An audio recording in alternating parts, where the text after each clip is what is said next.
Hello, welcome everyone to our coverage of the KJK Let Women Speak tour.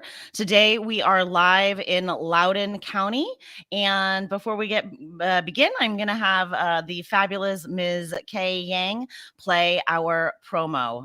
Go ahead.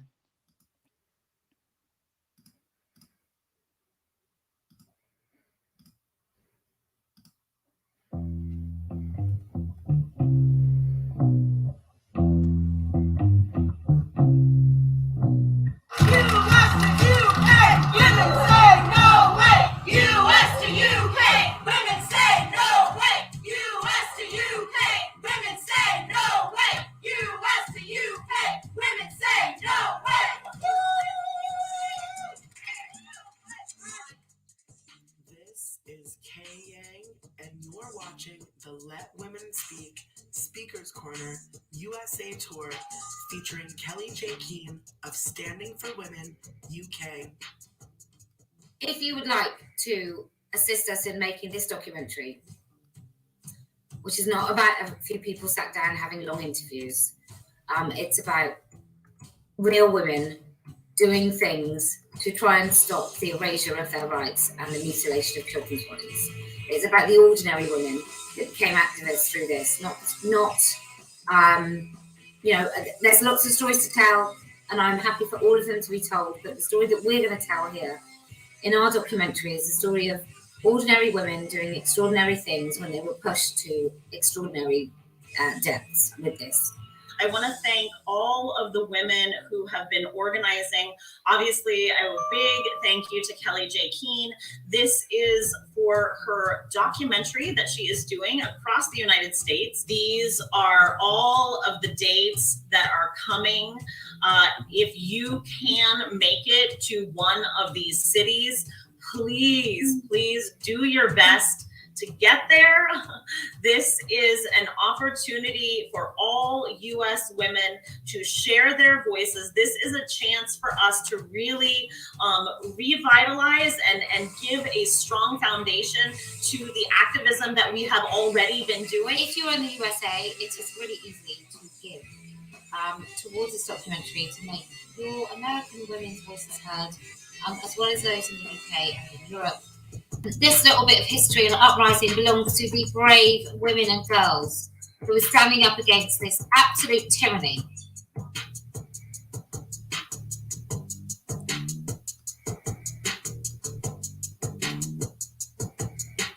This is about safety for women and girls. This is about defending children, and this is about future generations. We know that this is all leading towards transhumanism.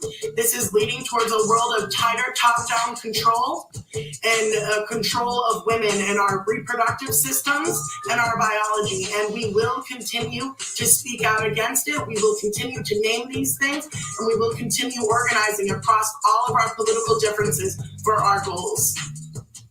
For more videos from me, subscribe to my channel, The Deprogrammer on YouTube, and subscribe here to the Known Heretic channel to join the watch party as we live stream every stop on Kelly J's tour.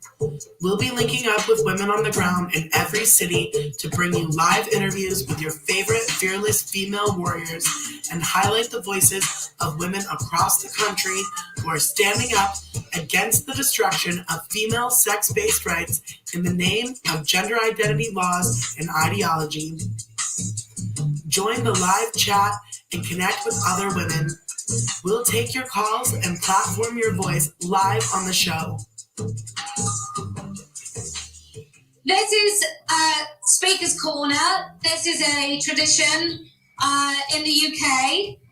Unlike here, we don't have a right to free speech. And you're losing yours here in this country through hate speech laws which are coming. So what we've decided to do, because women face an existential crisis and the bodies of our children through the threat of transgender ideology, we thought we'd come to the very heart of where it's being sold to Americans. Through your schools, your children are being gaslit, coerced and manipulated. Through your doctors, through your very, very well-funded pharmaceutical industries. And so this is how we run it. you come and say what you want, because you're finding in your places of work, you can no longer say that you don't want men in your spaces. You have to pretend that women have penises. You have to pretend that it's brave and stunning for girls in this country age 12 to have double mastectomies. So, if you want to speak, you come and speak. Speak really nice and loudly into this microphone so everybody can hear you.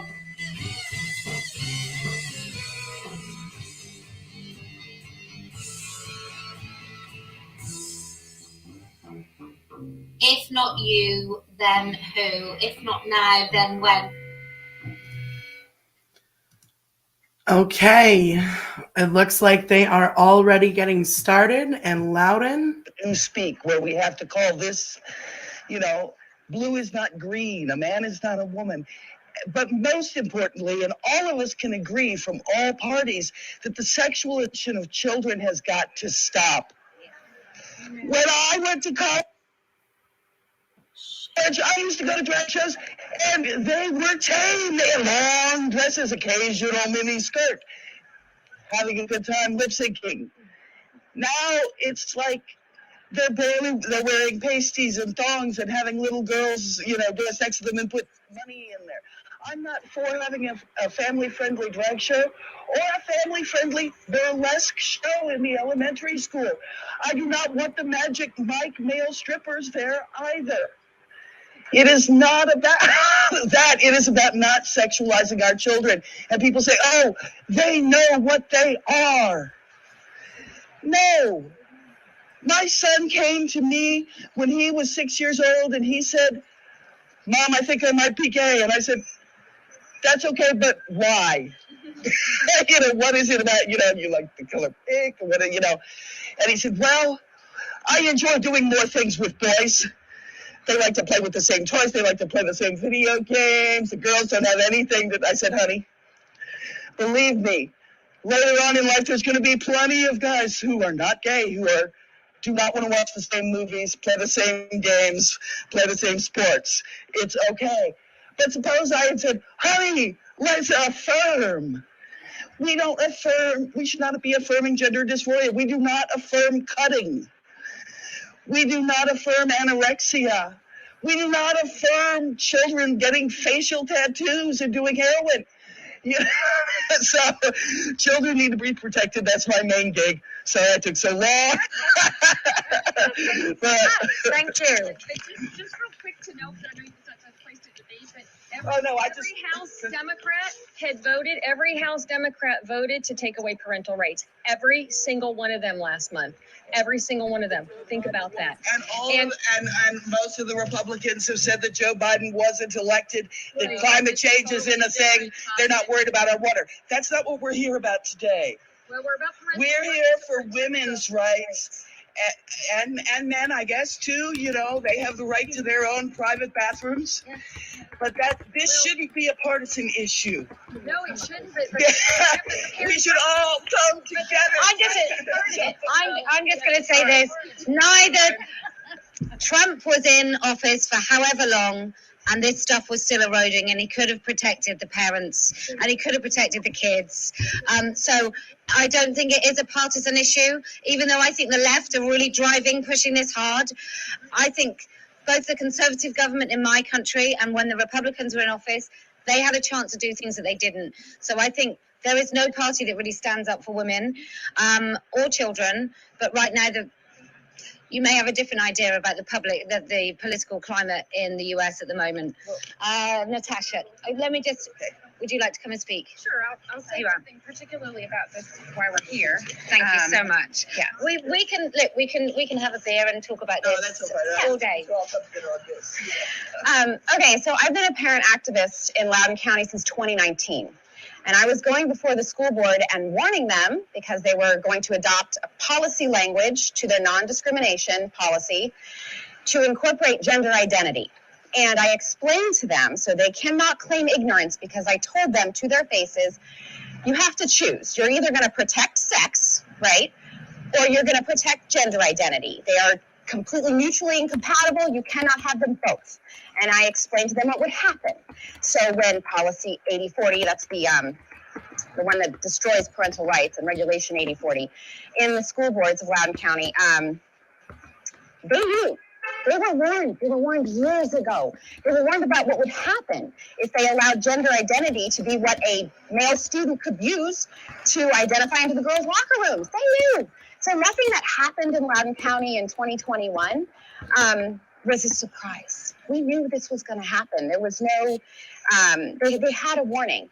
And now we're here in front of the Loudoun County government building because years ago, they adopted gender identity into their non-discrimination policy, which means that every single recreational center in Loudoun County allows men into the locker rooms and the bathrooms at the pools and anywhere else. And they were told that's a problem too. They claim ignorance that no, that doesn't happen, but it does. We have activists from Fairfax that likes to come to Loudoun County and use our rec center because of how friendly the facilities are to him. So anyways, that's why we're standing here in front of the Loudoun County government building, because they enabled this. They have destroyed our privacy rights, where I have to pay taxes and yet I have to share those facilities with men, so I don't use them.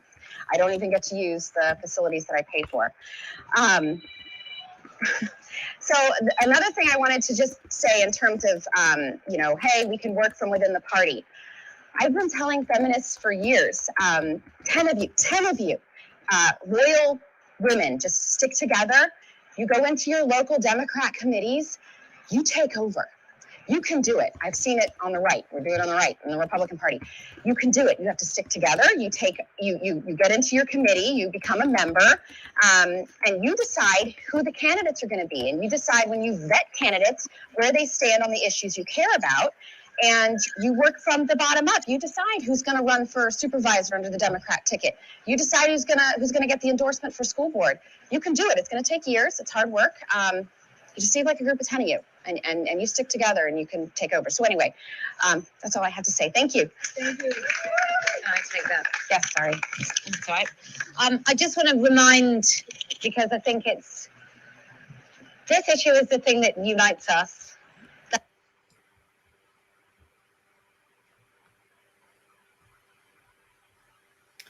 I don't know. Okay, we've got some sound issues going on. Let's see if we can get any sound from the other camera. And saving women's rights. That's what we do. I think we can go back and tear strips off each other as soon as no more girls are getting their breasts sliced off. No more little boys are losing their privacy and dignity in school toilets. No more women are having to pretend that they're not actually called women. And no more men are being called women. When we've won that war, then I'm happy. Well, I'll probably just go back home. But I'm happy to have other fights. But right now, I think this is the most urgent and pressing matter. I was having a conversation earlier today where we talked about what is the legacy of the cognitive dissonance we are imposing upon children right now. So what will happen to our children as adults when they cannot actually fundamentally stand on the truth as children, when they're having to pretend at school that a boy is a girl or a girl is a boy, or that they don't know what biological sex is? I think the harm to an entire generation, especially in this country, is going to be totally profound. Anyway, this is not about let Kelly speak. So who else would like to talk? But come on, you must be able to speak.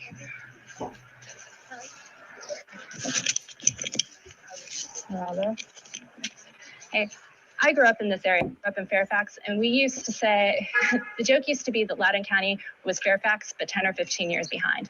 In the 90s, what you heard about was don't Fairfax Loudon. I'm not kidding. You used to see those signs when you drove down 50. And what they meant by that was they meant don't overdevelop it. And I used to be somewhat involved in the preservation committee. Loudon lost that fight.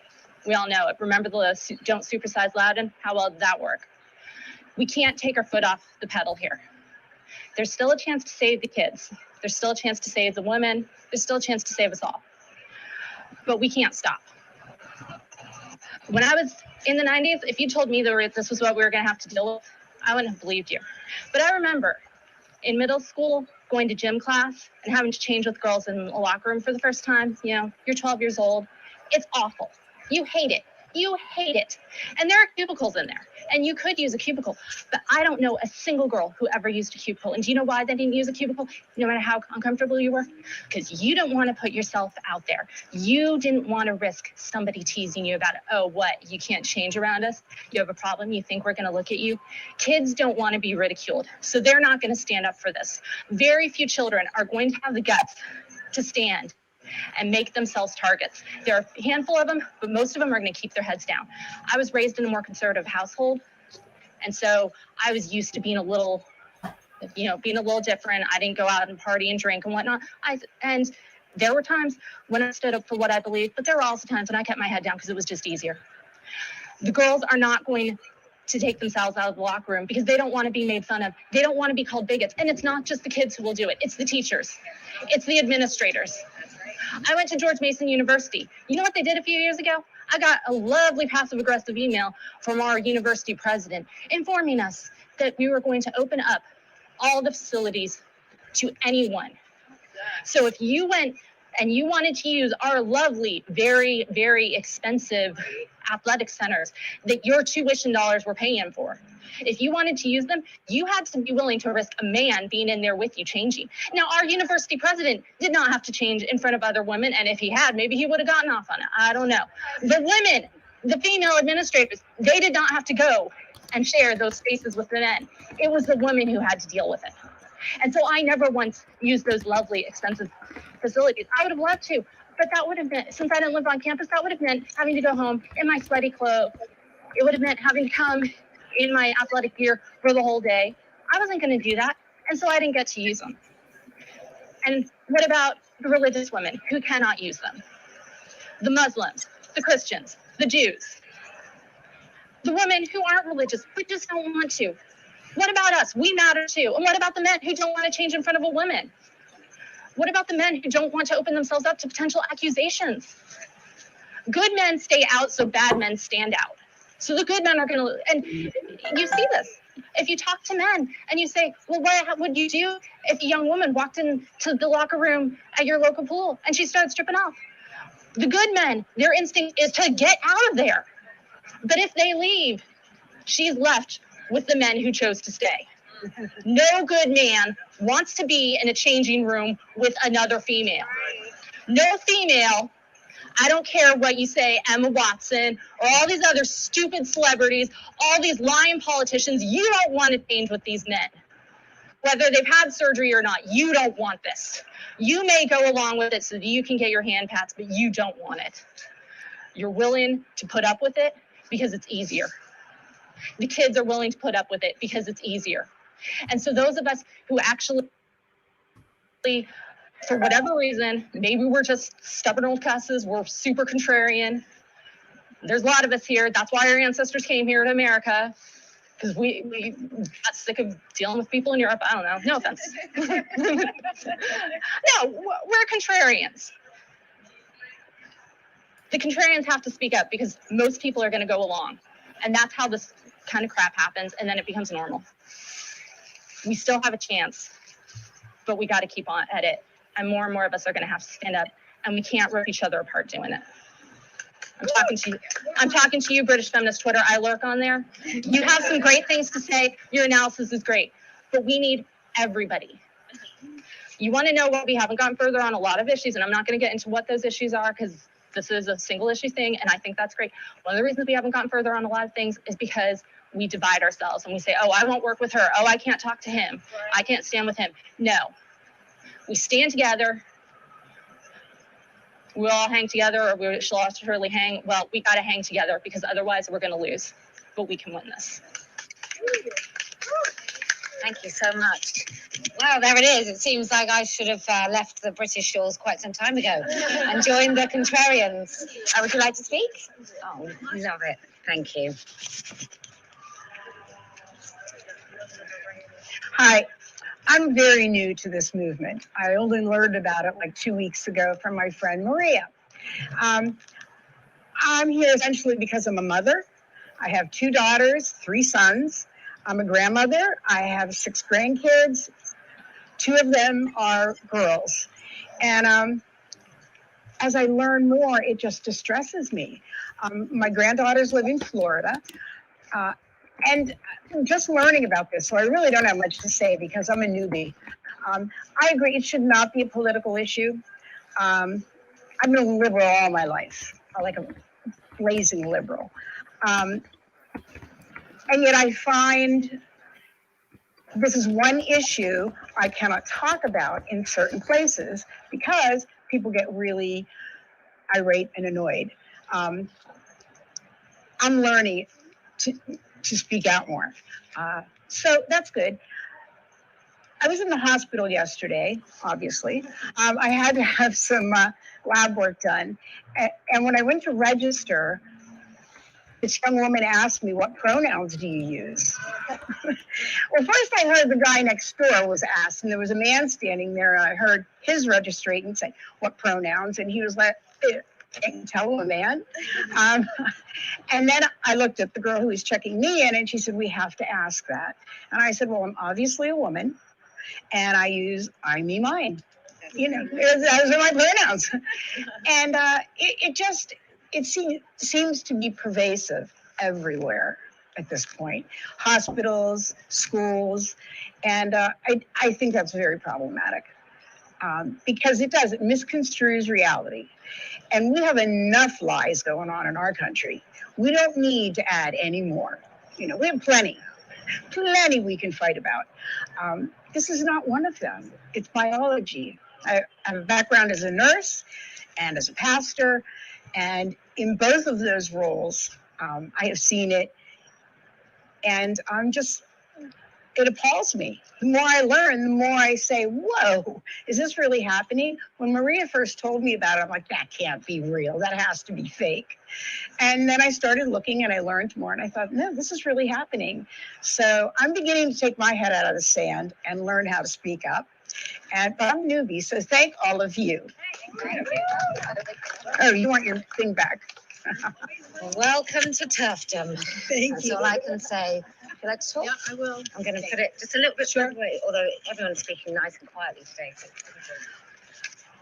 Well, I came today because I'm a mother and because I'm very concerned about what's happening in our schools. As an adult, it's easy to self-select where we go or where we don't go. We can choose to go to a gym or not to go to a gym, whether we go to a bathroom or to a locker room, but our kids don't have that same choice. When my little boys go to the school, they will choose to not drink water all day long because they don't have a safe bathroom to use. And they'll zip home from school and they'll rush to the bathroom because they're holding it all day long. There are teachers in the schools that are actively telling them, I'm your safe person. And I'm saying, no. Any adult that is actively saying to a small child, I'm safe, means they're lying to you. They're pitting you against parents and people that love and provide for them. So we have this thing happening that's creating division and confusion every single day. And I'm scared. I'm concerned and troubled by what's happening all day, every day, that's completely out of our reach. And when our children are being indoctrinated in ways that are unseen. My son went to the library last week and was shown a section in the library that was called Virginia Choice. And the books were very specific. They were all a specific category of books. And it's troubling to me that my children can't go to school just to read and to write and to learn how to do math, but instead they're being asked for their pronouns. And when other children are being actively pulled away from their peers and talked about things away from everyone else, I want to know why. And when I tell the school over and over and over, stop surveying my children, stop asking them personal questions, stop trying to ask them about our personal details at home, they do it day after day. They keep doing it anyway. So there's a lot of things that unite us as women or as families or about our personal spaces. But what brings me here today is the fact that what's happening in schools, our children don't have control. They don't get to walk away. They don't have the option to make a different choice or to do something different. And they have adults in authority that are actively trying to confuse them. And when their peers are doing things that are different, they're being told that they're wrong. Our children are being told that it's okay to be a furry, that it's okay that there's kitty litter in the middle school bathroom, and this is now being considered normal.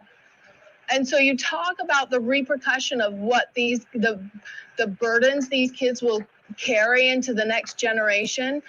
It is heavy, and it will be these burdens will carry for a long time. So I appreciate having others who are willing to stand and speak, because we know that in Loudoun County, there's a whole bunch of people that will actively cancel and do nasty things to people that have the audacity to care enough about children to say a boy is a boy and a girl is a girl. And I want to love my children and the 80,000 other kids in this county enough to just speak the truth. So that's why I'm here. Thank you so much. They let men in the bathroom? Anyone else? Oh, no, you go. You're local. Oh, I know, but I want the local people to go. Come on. Thank you. I wanted to thank the people who've spoken already, but I'm mostly going to talk to the people who are at home or who aren't speaking. Public speaking is the #1 fear in this country. It beat out death and the spiders. And I'm like really there, so I wrote things down just in case I get nervous and forget. I'm an atheist. I was raised in a Christian family, so I'm kind of familiar with the story of Moses and the burning bush. And the idea is God called Moses to go speak to the Pharaoh and tell him to release the Jewish slaves. And Moses initially resisted. He said he was slow of speech and clumsy of tongue. Now, this is a pretty terrifying assignment, so maybe he was just looking for an excuse, but I kind of prefer the interpretation that he was afraid of representing the cause poorly. I'm not accomplished or brilliant or beautiful. I'm not some avatar of perfection, but I don't have to be. I'm just here to speak the truth, as is theoretically my right, and as is all of your right. So that's why I really let women speak. A lot of us are mothers who don't like seeing this experimental surgical procedures carried out on children who are too young to consent, turning them into perpetual patients for insatiable pharma giants. A lot of us are lesbians who are sick of seeing spaces that were created by women for women who love women, invaded by predatory males who seek to validate their fetishes by coercing lesbians to sleep with them. There's a word for coerced sex. Gay men are seeing the same thing. They're being called bigots for having the audacity to exclude women from their love lives.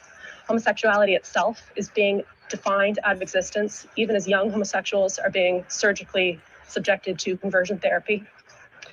Maybe you're just here because you don't like seeing the athletic accomplishments of young girls erased, or you feel pity for detransitioners who mutilated their healthy bodies for a lie.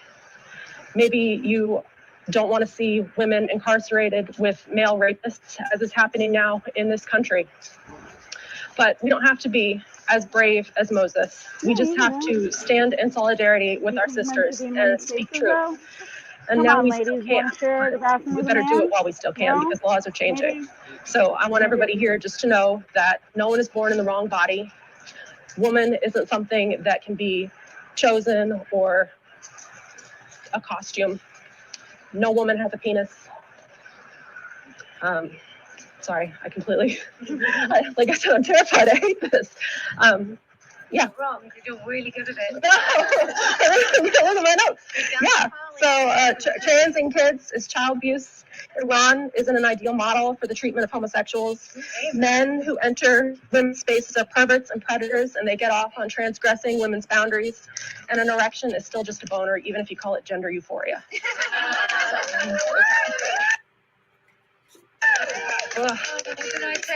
Oh, please do. Like shaking. Well, I just got to say that was the. I think that I'm not going to be very good at this. Was a little bit wrong. I thought you were brilliant.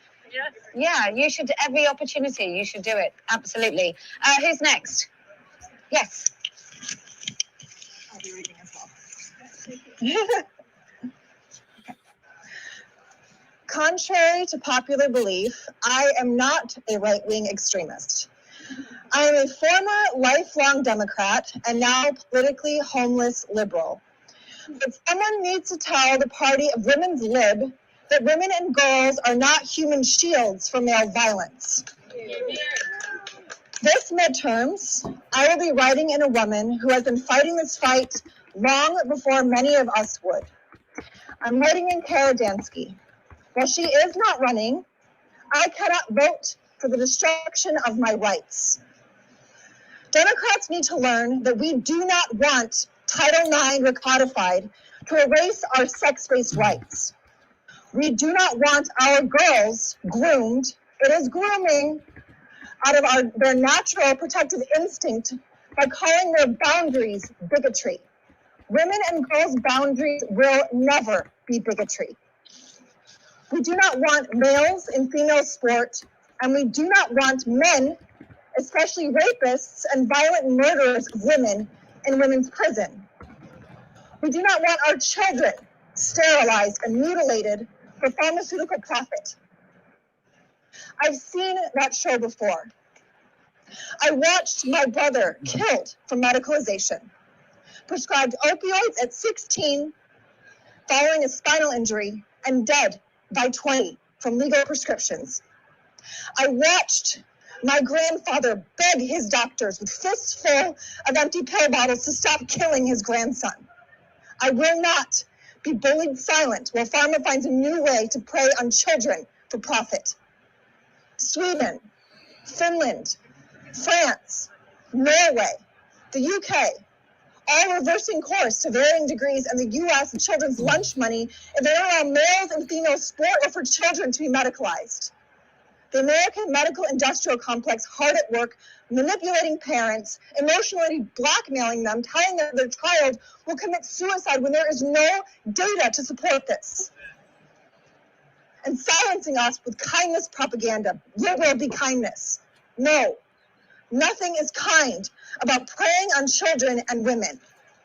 I am done with no debate. It is time for a return to pluralism and open debate. That is what it is to be a liberal. Women are 51% of the vote. We will be heard. Thank you. Yeah. Thank you so much. That was lovely. So much. I'm so sorry about your book. I'm so sorry. Oh, I do like the big farm industrial complex, though. That seems to be something we probably should use forevermore. Does anybody else want to speak? Come on.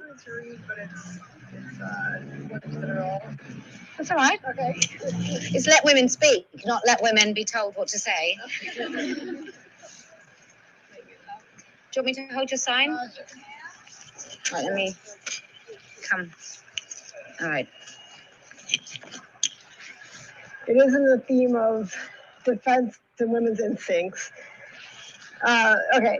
A superficial understanding of history is more dangerous than no understanding at all. In this speech, I'm going to set the record straight on the false dichotomy between nonviolent actions and self-defense. The current raging internecine battle in the women's movement is between those who would consider our events to be subjected to nonviolent direct action pledges. I'll call this NVDA from here on out. And those who believe that self-defense and security is not only acceptable, but necessary for the success of the movement. I'm the latter camp, and I will use this speech to illuminate why. The tale we are told about nonviolent resistance is that, like magic, being nonviolent in the face of violent attacks will win people over to our side better than violence of any kind will, that it is always the right strategy, and that people who resort to violence are being like men and should be shunned from our movement. But let's dig deeper into the source of this fairy tale. Several organizations' NVDA pledges direct people to Gene Sharp's work on his Albert Einstein Institute website. Let's assess the character and thinking of Gene Sharp and see if that fits with feminist ideals. Gene Sharp named his institute after Albert Einstein, a man who is documented to have beaten his first wife, to have deserted her when she had their first child, a daughter, to have likely stolen credit for their joint ideas, to have left her for his cousin, and who only gave her the child support for their son out of his Nobel Prize money because his wife had secured that agreement in their divorce proceedings. So at least it seems safe to say that when naming his institute, Gene Sharp wasn't really thinking about women in particular. Albert Einstein also worked on the Manhattan Project, developing nuclear weapons, so it remains a mystery why this guy would choose Einstein to be associated with nonviolence. Marcy Smith, a professor at John Jay College, looked into the work of Gene Sharp and found that his NVDA model reliably resulted in a reduction in social services and was commonly deployed against communist governments. She says he could be thought of as a cold warrior in this regard. I'm not a communist, but I imagine many of you out there might be alarmed that this is who people are directing you to, as somebody whose work invariably results in the collapse of social safety nets. Professor Smith pointed out that Gene Sharp's thinking results in economic libertarianism or neoliberalism. I have an issue with that because libertarianism results in might makes right politics, and when the current might is the patriarchy, this practice cannot be good for women and girls. But Gene Sharp at least knew what direct actions are, even if he probably got the history of nonviolent resistance all wrong. Direct actions, which can be either violent or nonviolent, are meant to be strategic actions with a deliberate aim. Think something more like capture the flag than going on the swings or a seesaw. The image of Black students sitting at a lunch counter in the South with food and drinks being poured on them and taunts being flung on them is thrown about. But this image was backed by months of planning and training. Everybody who participated had the same exact bite-sized goal, the desegregation of the lunch counters, and they had already run through various potential retaliation scenarios to their sit-in and how to respond to that without violence of any kind. Women exercising their First Amendment rights in public is not a direct action. We have no shared target in mind besides, gender identity stuff, but that's not as specific as a direct action. We have not trained together for months in a coordinated fashion to avoid natural and healthy and legal human responses to aggression. According to civil rights era historians, the principle of nonviolent direct actions only works under a particular set of conditions. These conditions include capturing something of value to the other side, like the economy of a downtown district with a boycott or sit-in, or receiving enough press coverage to move people's opinions. Protests that went largely unbroadcast to the wider public, like the Standing Rock protests several years ago, never succeeded because they were never publicized, even though the optics were as bad as at Selma. Implied in these conditions is the fact that the public must see retaliation against a group as heinous and must see the lack of self-defense as commendable. But we women live in a world where TV shows, movies, the nightly news, and porn regularly show violence against us and our degradation. Even if the press broadcast violent thugs attacking us as we stood by and took it, how many hearts would be moved by something society is numb to? Above all, NVDAs are strategic. Being subjected to violence without defending oneself must serve a purpose. It must not be gratuitous. Because NVDAs are and always were meant to be strategic, many of the nonviolent civil rights heroes we learned about in school actually had armed protection for self-defense out of pure pragmatism. MLK Jr. reportedly had an arsenal of weapons at his home for self-defense, and both he and the Corps volunteers who registered voters in the South relied on armed older men and the shadow organization Deacons for Defense and Justice to guard them as they went around on their NVDAs. I'm almost done. One of my favorite stories from the civil rights era that I came across when researching this was the story of Margaret Block, a SNCC volunteer registering voters in the South, and Mrs. Brewer, an 86-year-old grandmother who hosted her during her stay. Because the night riders were intimidating Margaret on her way back from registering voters during the day, Mrs. Brewer arranged to have a group of older armed Black people lining her route back to stay on the grandmother's rural compound. When the night riders saw the armed Black folks, they turned around and let her return home in peace. But Mrs. Brewer knew they would be back at night, true to their name. So she set up her kids and grandkids in the cotton fields with guns, and she herself was in her kitchen making Molotov cocktails. When the night riders returned, the family blared a bright light in their faces to disorient them, shot them up, and when the night riders saw the 86-year-old on the porch tossing a Molotov cocktail in their direction, they fled the scene. The reason that this elaborate self-defense setup was necessary was because the civil rights workers couldn't rely on the police. The sheriff of the town was leading the night riders that evening. Civil rights organizers weren't fools. They knew they needed defense when the state wouldn't supply it.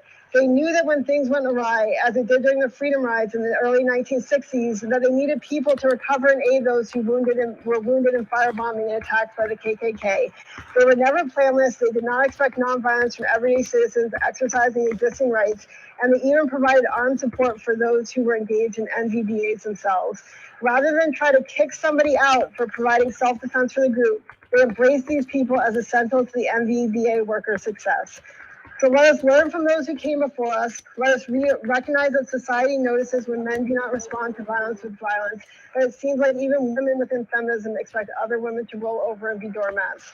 Let us embrace those who defend us, particularly our female heroes like Gina Hawk.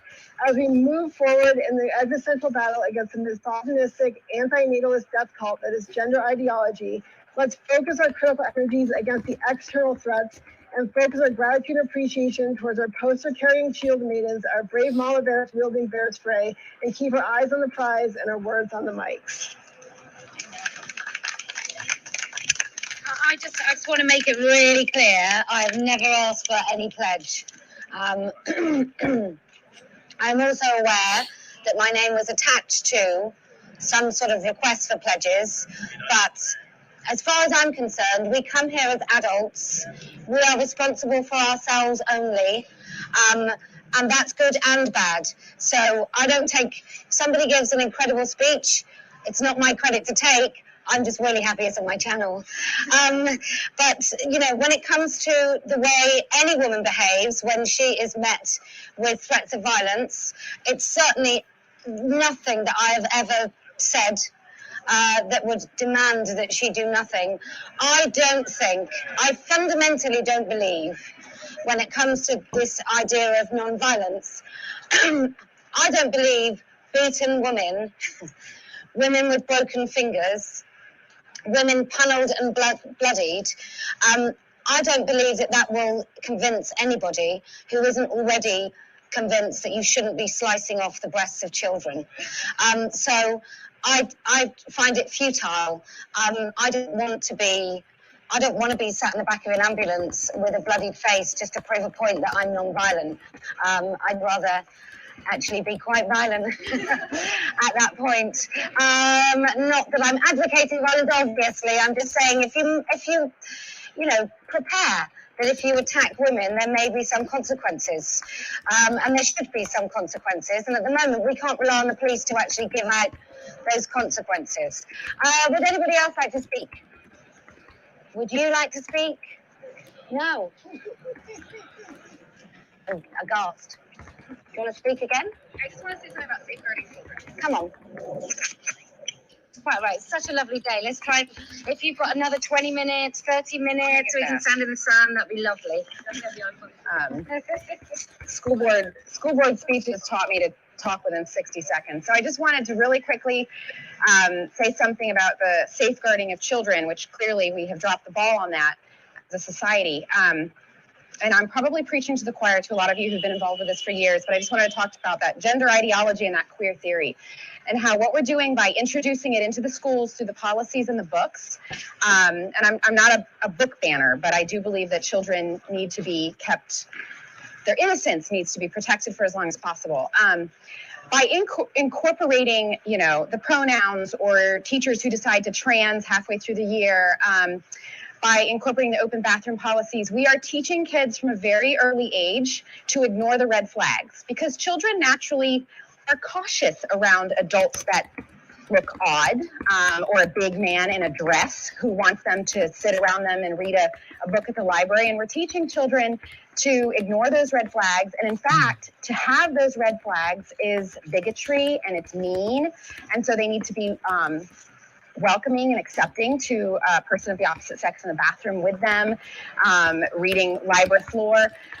So I think, yeah, this is the biggest problem with this ideology, and is that we are literally teaching children to ignore their instincts, which sets them up to be victims to predators.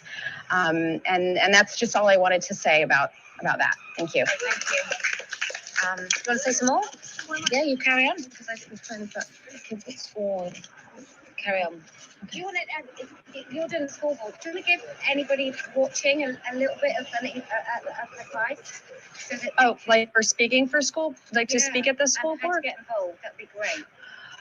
Well, What do you need first? okay. Well, the one thing I want to say is I didn't prepare to talk anything today, but the one thing that I've said in school board speeches myself more than once, even before this topic, is I kind of think part what helped them get here, bring these type of things into our schools, is it doesn't matter what generation you're from. I bet almost all of us that are parents here today, what's the first thing you teach your kid when you send them off to school in the early, even kindergarten? You say, listen to your teacher. They hijacked that. They hijack that.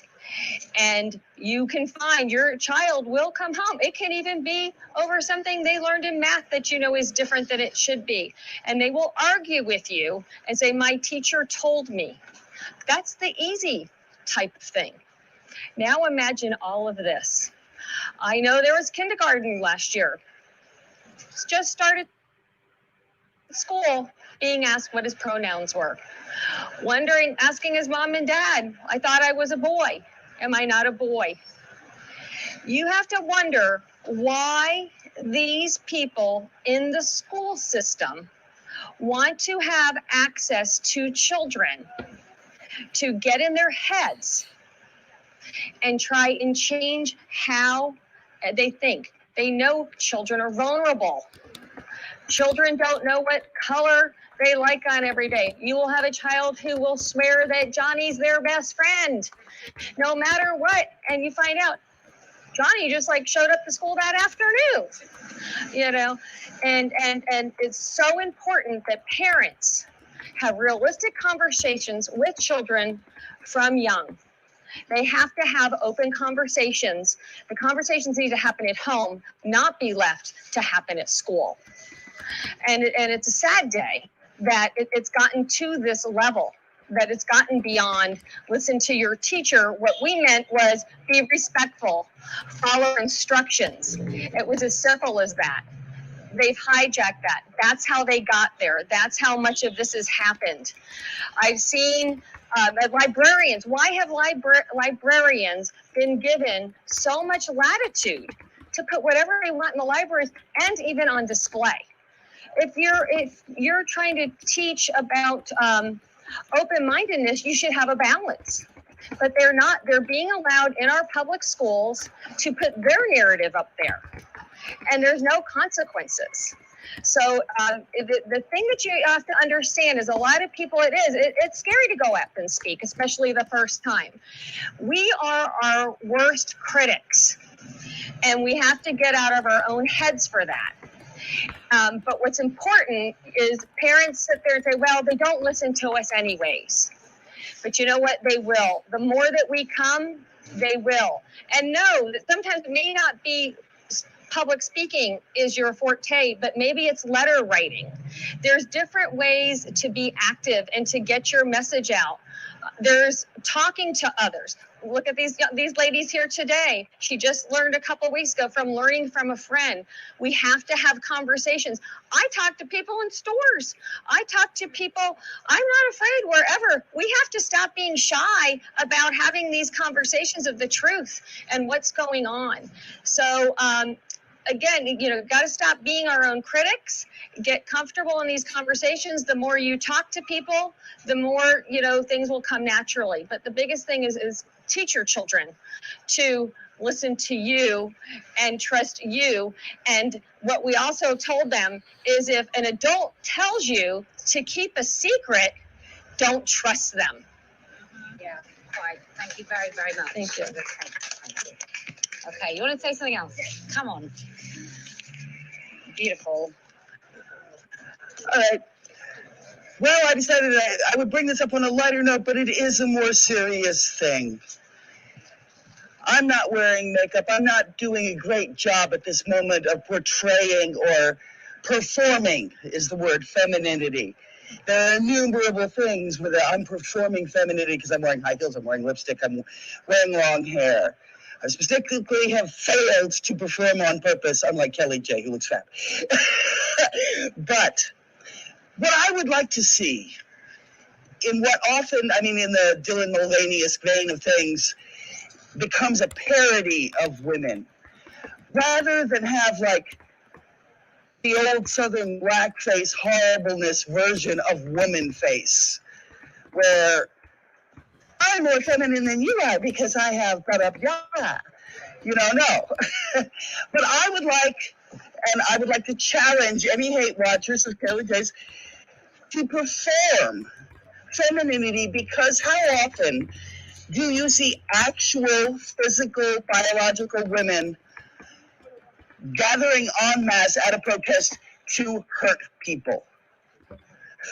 Women, real women without bulges in their pants, do not go off and throw milkshakes, spray stuff, throw water bottles. They do not do this, and so I challenge those women facers out there to emulate what is truly a feminine characteristic and stop threatening us with your lady dick, and stop being misogynists who hate women. That's it. I tried to take it. That's all right. Sorry. Would anybody else like to speak? Anyone else? Come on. I'm going to put this over here just because everyone's speaking so nicely today. I'm sure the crowd is wonderful. We all try still to do. Yeah. All right, I'll be very quick because I feel like everyone has really said a lot of great ideas, really good things to say, has pointed out a lot of the issues that do affect us. But I have been told repeatedly that this issue doesn't affect me. I've been told that by my family. I've been told that by my friends. And I think this affects every single woman out there. If we cannot define ourselves, we cannot keep the rights that we have, and we cannot keep gaining rights if we cannot define woman as an adult human female. And yeah, all I have. Well, that was great. Yes. Concise and perfect. Unlike some people's tweets. I won't name who they are. Okay, so are we done? You want to speak? Come on. No, this lady here. She's wearing a jumpsuit. I wanted to match you. I'm so sorry. I know I didn't wear one. I'm so sorry. I should have worn it, but I'm then a little upset. I'm not gonna lie. That's so not true. We were supposed to be twinning. Hi y'all. My name is Tanya. I just came out because I wanted to represent women, and I wanted to see Posey, KJK, obviously. I moved to Virginia about 3 years ago, and right before COVID happened, thank God, and then started really getting in touch with my local women who felt the same way as me, and I'm stuttering out. So I wasn't planning on, I was just planning on showing up with my sign and having a speech prepared, but then I ended up helping with Natasha to do the event. Natasha did an awesome job. And gathering our women. I just want to say my Aunt Deb was in prison for 10 years at Edna Mahan Prison or Correctional Facility in New Jersey. She's been out for 2 years. Her and the other women in that prison that were incarcerated and got let out, they protested because they were being beaten up and raped by the guards there, and also the male inmates inside, which there are a lot more than people think. Last time I asked, she thought there was probably 15 to 20 in there. These men have heinous criminal backgrounds. They're not the type of men that people would think would be in the female prison because they've been watching Orange is the New Black for too long. I think that they think Laverne Cox is hanging out up there. No, it's just men and their cocks hanging out in there. And ever since she's got out, they got 10 to 15 guards, I believe, fired, locked up, charged.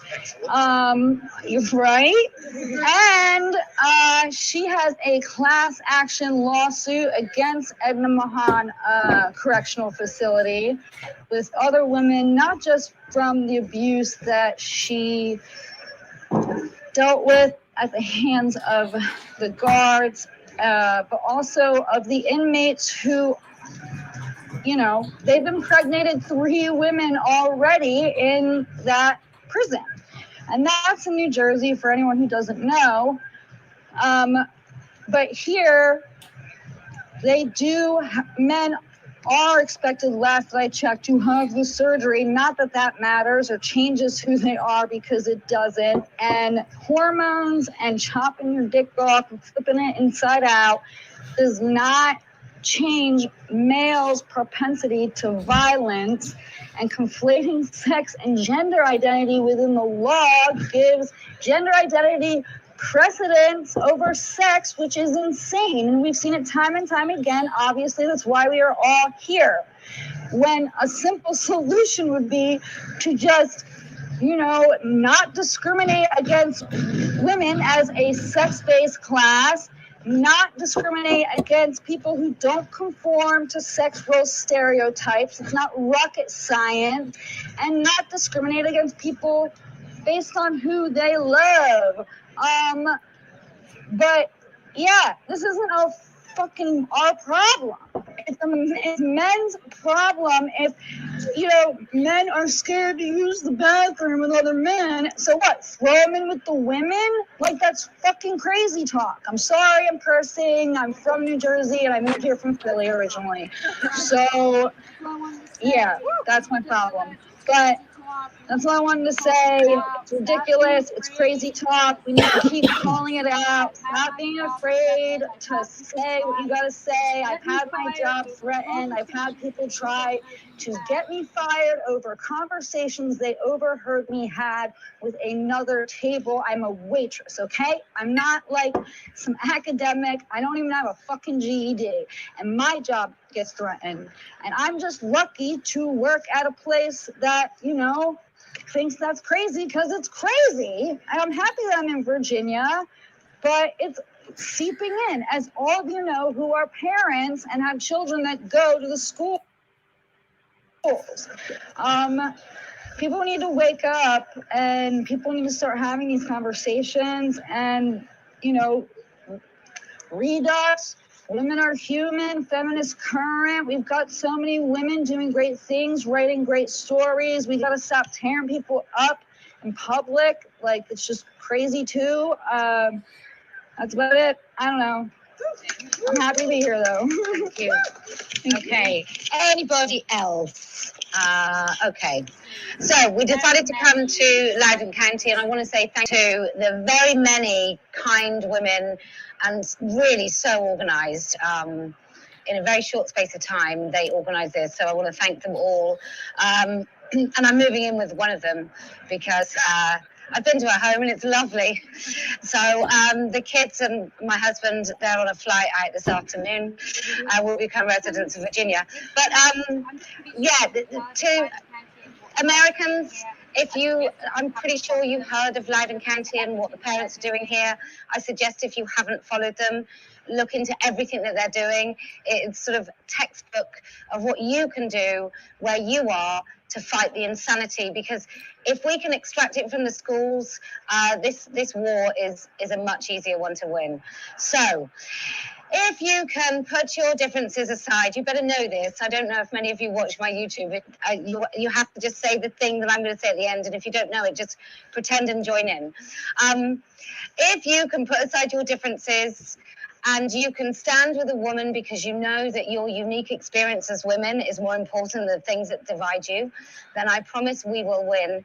If you can find just one tangible way of moving forward with more people knowing, whether it's a school board, whether it's conversations in a store, whatever it is, then I promise we will win. And do you know why else we're going to win? Because I never lose. Yay!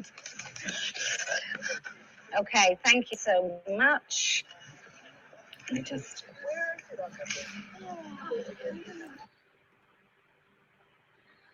Okay, so we're gonna leave their wrap up on in the background. Oh, that's that one is done. Let's put up this one in the background. Oops. Can I remove this? Ah! Everything you ever wanted to do, taught by the best to ever do it. Okay, let's see. How can we do this? There we go. We'll leave those up in the background as we're doing this. So yeah, it was a really nice change of pace. That was really wonderful to see. Women being able to speak, being able to be heard. We are there with them. We're still witnessing whether there's violence, whether it's peaceful, we are there with them. I think I really liked a lot of the speeches today. I liked that the conversation that was happening, giving us all some context about NVDA and self-defense. I think it was just providing a lot of insight that we haven't heard. This is a conversation that we are going to continue to have together. So it was nice to see that was a conversation that was started very publicly. But I want to see and hear. Am I on mute? Yeah, you're not on mute, but I'm just having a hard time hearing you. Are you having a hard time hearing me? No. How about now? Yeah, that's better. That's better? Yeah, that's really better. Okay, good. Okay, great. And I know that we want to go into a little bit of the details of what has been happening in Loudoun County. I know a lot of you know the background and the context of why Loudoun County was picked as a specific site to go to. Kayang, I know you kind of want to go into that a little bit, but I will. I want everyone to know we do have a special guest with us here today who we are going to bring on as well. But I kind of want to do some of that Louden backgrounding that we were going to do before, but it was a weird time scheduling situation today. Mm-hmm. Yeah, wow. Thank you all so much for being here. That was absolutely beautiful. I've heard people in the chat call it a palate cleanser after all the craziness in the other cities. I absolutely agree. I am so glad we did not have to sit here and listen to the banging, the pots and pans, the sirens, the misogynistic comments. Instead, we got to see something that looked more like a traditional speaker's corner, like they hold in the UK, like Kelly J does in Hyde Park. It looked much more similar to that. That's really nice.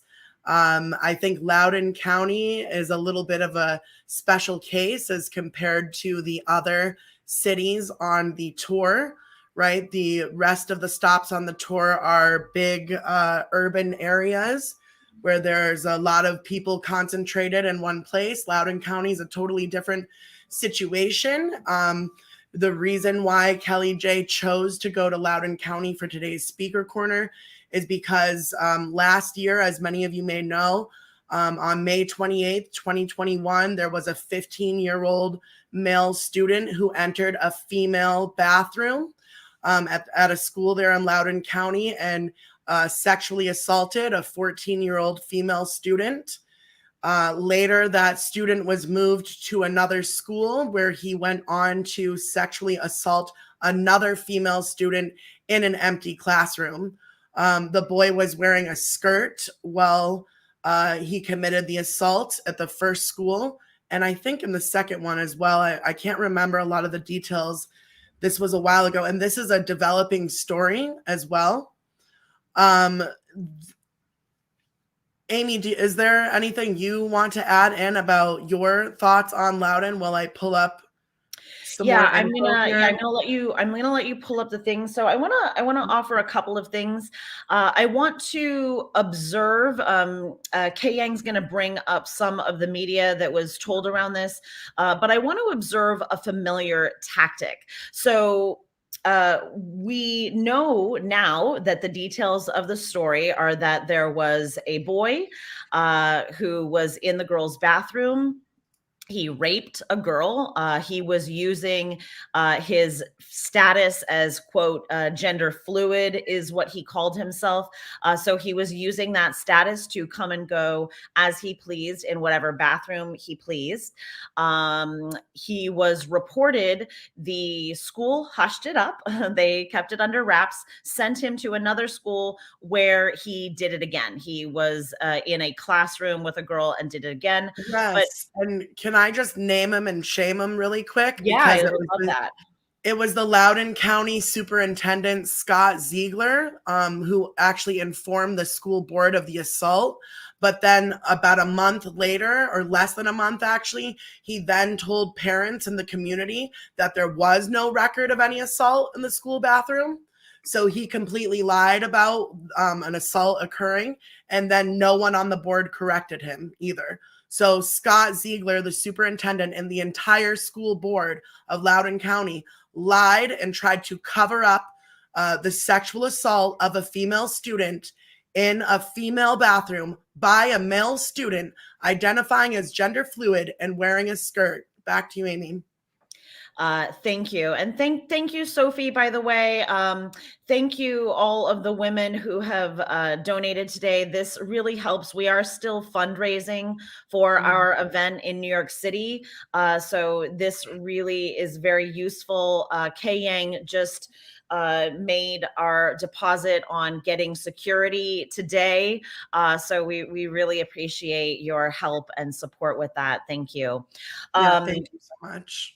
So yes, so I wanna call out the tactics that we see being used because the school board, the school covered it up, and then what happened is when it was reported in the news, the father who was complaining was accused of being a domestic terrorist.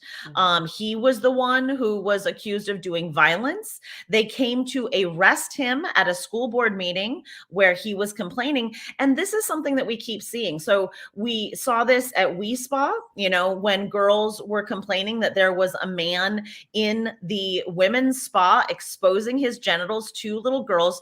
Girls were told that they were bigots who needed to look away and not pay attention. Now, this is the messaging always, that girls need to look away, that they need to not pay attention to exactly what is happening in front of their eyes. Obviously, this is a massive safeguarding failure because the only way we can protect ourselves is by listening to our instincts and responding to them.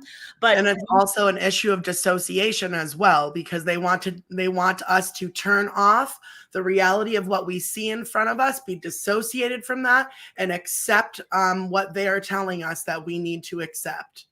Absolutely. Thank you, Leslie, so much. We appreciate it so much. Leslie. And Cubana Angel, who is the one who brought the WeSpa incident into the public eye, was accused of being a right-wing Christian religious zealot. So this is a common tactic, and that is why we see this tactic being used when people bring these issues to the forefront and shine a light on them. The media response is to villainize the messenger. This is a kill the messenger situation. This is a very old tactic and trope that we've seen used throughout history. It's still being used now, and we see this in these free speech events. We see when Kelly J. Keene, someone asks her for a selfie and she takes a selfie with some rando who happens to be there.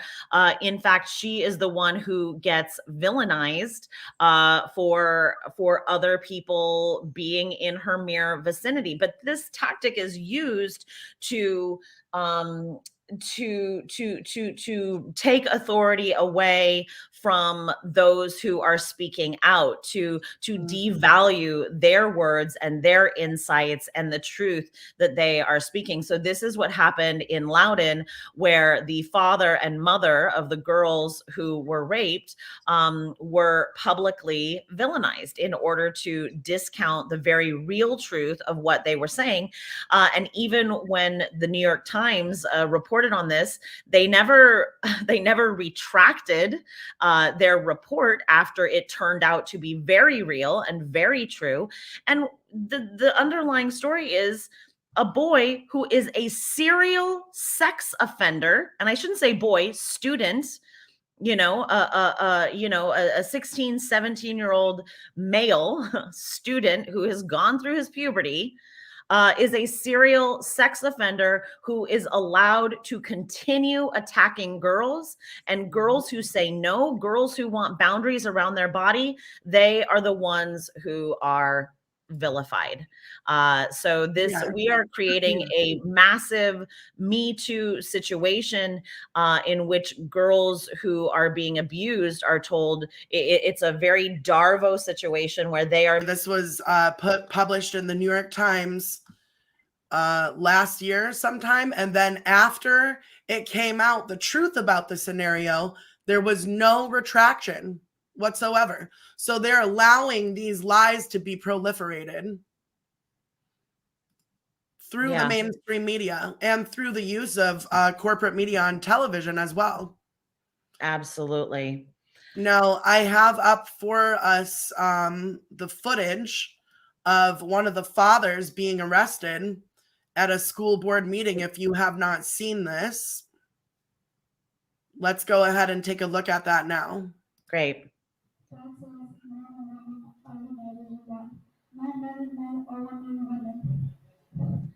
also think that transgender is wrong too. So very faintly in the background, you can actually hear a young girl speaking about how she does not want to have boys in the bathroom or locker room with her. Now, while she's speaking, this is the scene that's unfolding in front of her. And yeah, it's really hard to hear everything that's on their end of the video.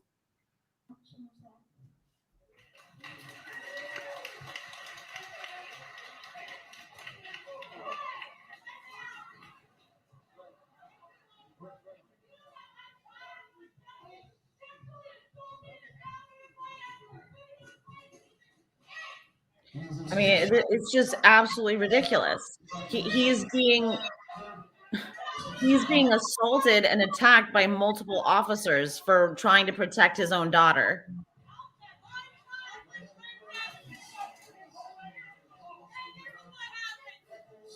What, 1, 2, 3, 4 officers on him?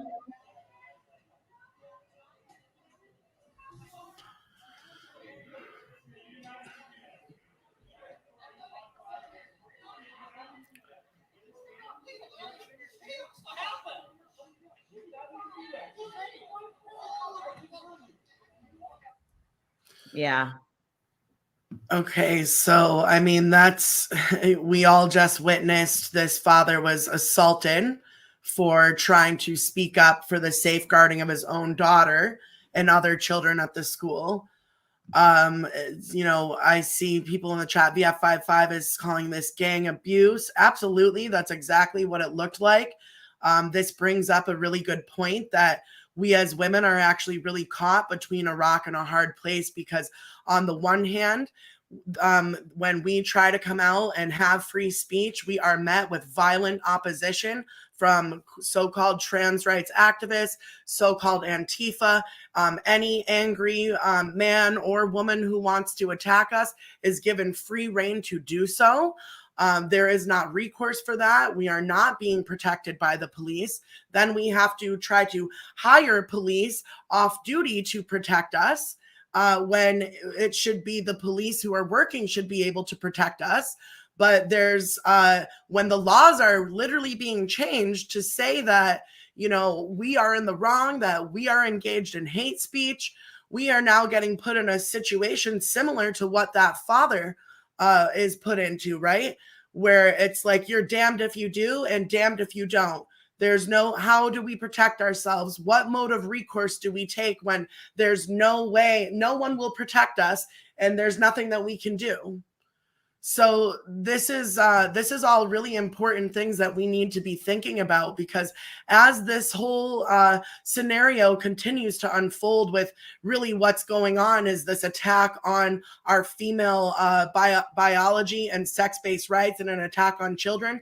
As this continues to develop and unfold in the months and coming years, this is going to escalate as more and more people realize what has happened and how much that they have already lost.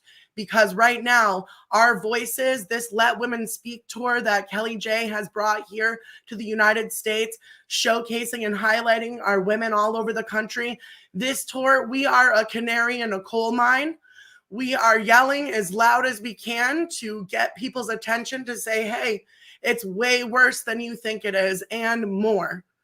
Yeah. So we really want to be using these events to get the word out and bring more people to the table. We are alerting the public. Yeah, and we must continue to do what we're doing. Thank you, Lumpy Custard, by the way, so much. We so appreciate it. We must continue to expose these tactics for what they are. So we can't let these tactics go by without naming them. And I also really want to point out that what happened in Portland with the supposed pie, or I know people have been milkshaked as well. This is a very real violence. This is attack. This is not dairy is a cover.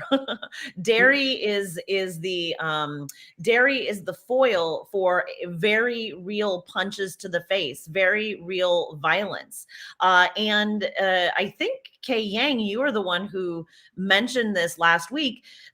These pie situations is a kind of porn. So this is so actually Carmen May, who was our guest last week and was one of the women who was expressing her free speech in Portland when they were ran up upon by a group of about 4 or 5 people, men mostly concealing their identities, and had pies thrown into their faces. And it was more than just putting a little whipped cream. The pies were being used to disguise the physical blows to their faces and bodies. Our guest, Carmen May, who was one of the women who was assaulted and met that assault with a very strong, powerful song that a lot of you might remember, with the People of the Uterus. If you haven't heard it, go and check. But Carmen May brought up the fact when she was here with us on the show that putting pies in women's faces is a form of sexual humiliation and fetish. And it's actually a big deal in the porn fetish scene. So she said that what was being done to them was not just an act of shame and humiliation, but also had a sexual violence component to it. Yeah, absolutely. Now, Kay Yang, do we want to, I think this may be the right time. We're going to keep, just so everyone knows, we're going to we're going to keep this stream going on. What is happening right now is these women are making a march to different locations. If we note that they are going to speak again, we will put them on the camera. But I think what they are doing is they're simply walking around the town with their signs, making a march. We will, if I want to say briefly about the signs. Sorry to interrupt you, Amy. I was honored to see signs that I designed that these women were proudly carrying today as they were expressing their voices and sharing their stories.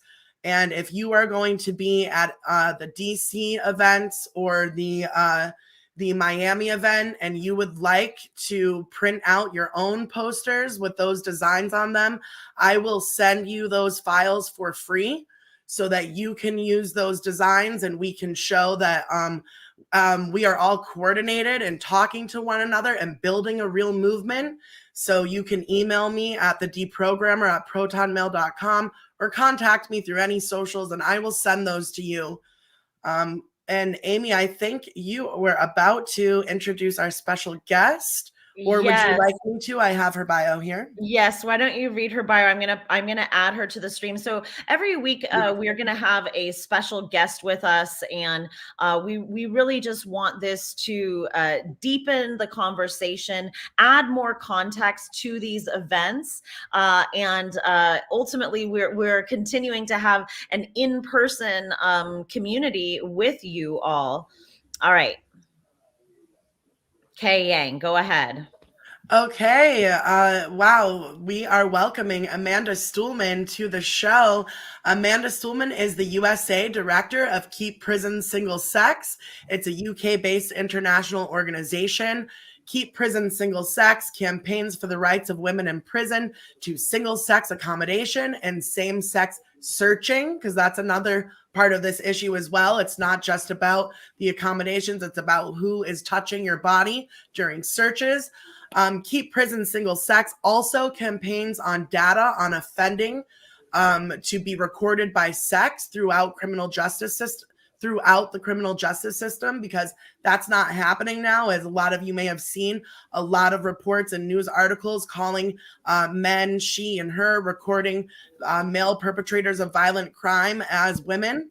So this is my great pleasure to welcome Amanda Stuhlman. She was also with myself and Amy Sousa in New York City at the United Nations protest to speak up about what is happening to women and girls, not just in America, but across the world through the pushing of the United Nations gender equality through their sustainable development goals.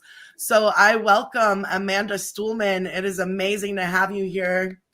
Thank you so much for having me. I'm particularly excited to be at this one, actually, because things in Virginia and the prison situation have been kind of on the sleepier side until the last couple of months. So there actually are some things to talk about in terms of prisons in Virginia, but also just the absolute barrage of this ideology coming at parents in Virginia has really just been something to watch. And they've held themselves with like such grace and determination in this. It's been extraordinary. And the issue about the dad that you just showed, and that was played over and over and over again, which just felt like an effort to further humiliate him.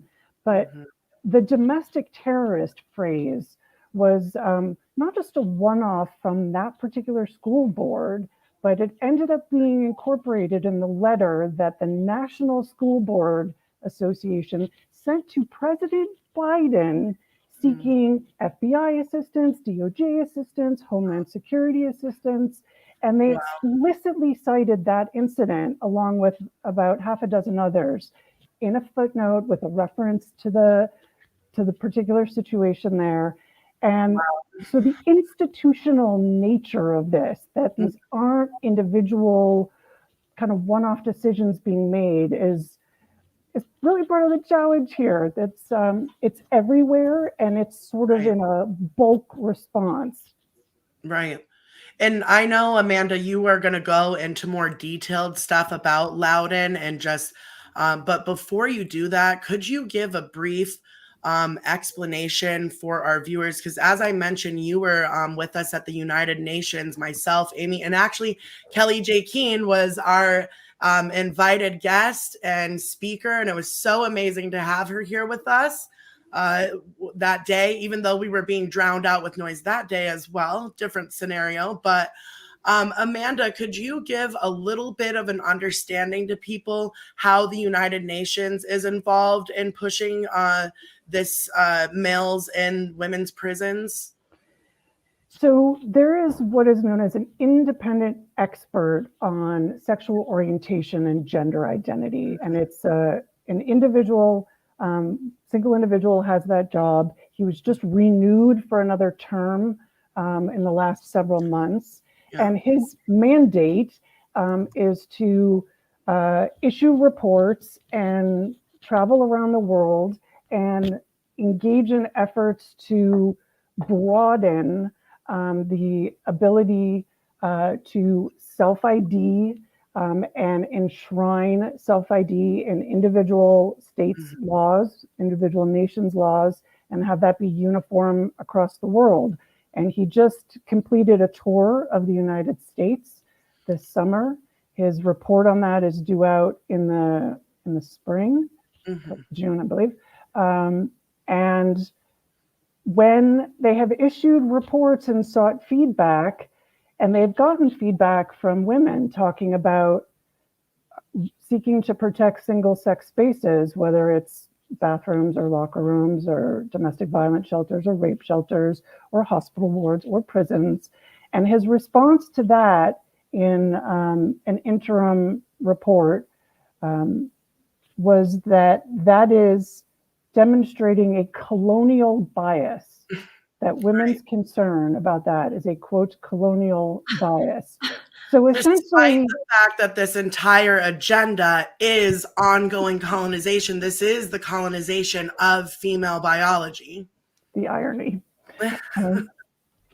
And you know, when you're talking about the prison system, which at least in America is wildly disproportionate in terms of numbers, African-American women and Latino women, and to suggest that those women are essentially racist, I'm not sure how else to interpret colonial bias there, that those women are essentially racist for not wanting to have to share toilets with men, share showers with men, share sleeping quarters with men. It's really extraordinary that that's what that office, that independent expert on SOGI office, took from women articulating their concerns, which, by the way, he called alleged concerns. This is another tactic being used against us. Anytime women try to raise this issue, it is called racist.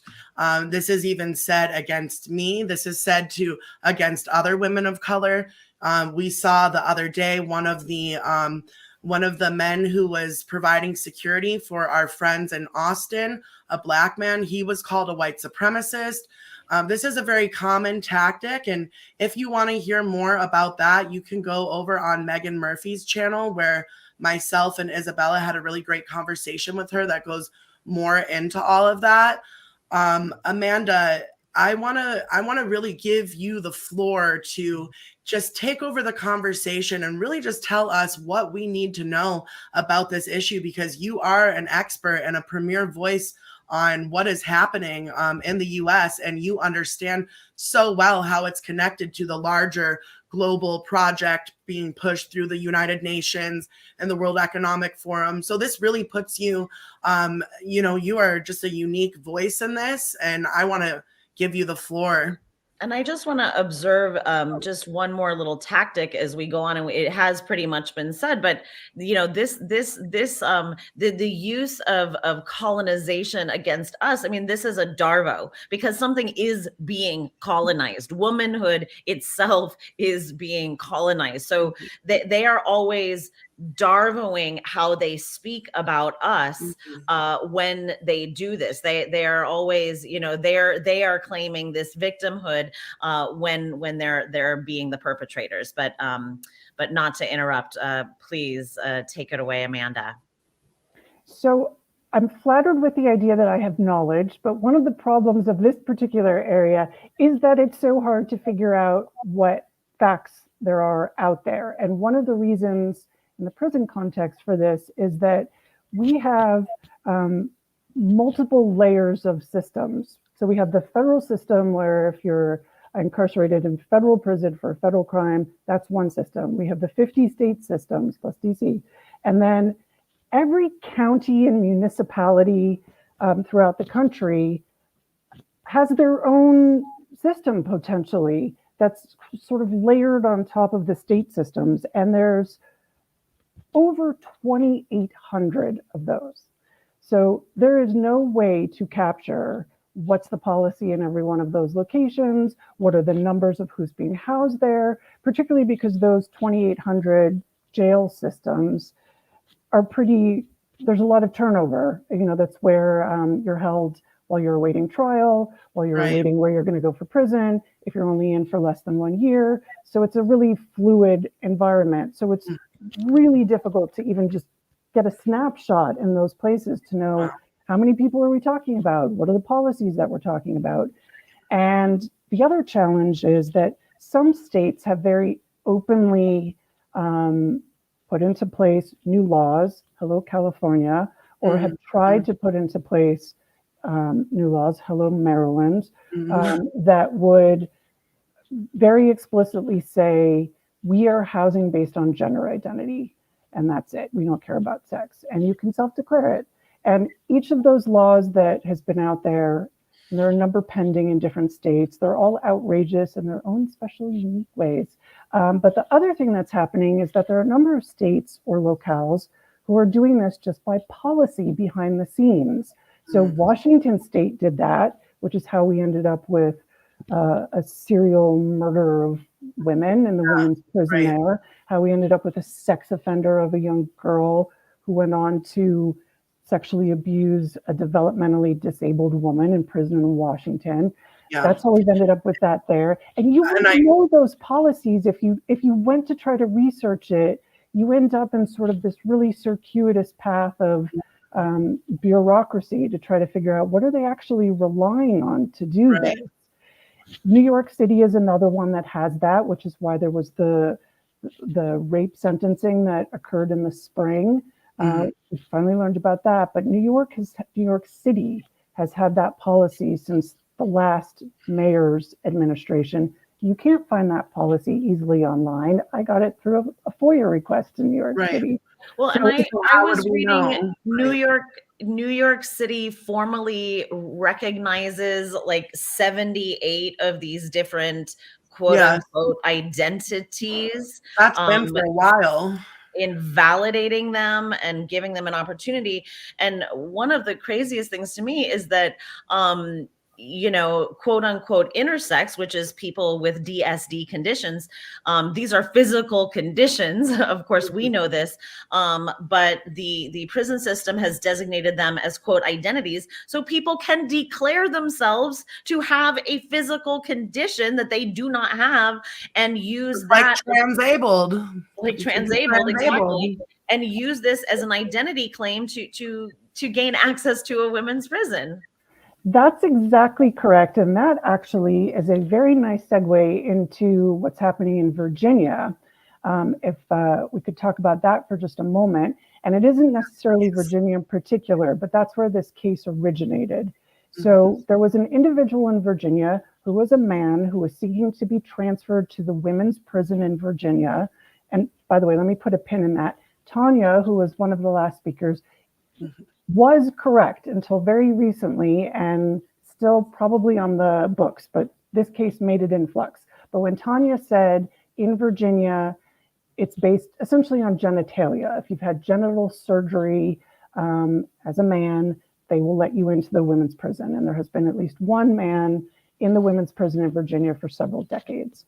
So faced with that policy in Virginia, this particular incarcerated man sought to be moved to the women's prison and sought medical treatment. He actually ended up being released from prison. So he's not anywhere now, as far as I'm aware, but he pursued this lawsuit, and the lawsuit was arguing a disability claim.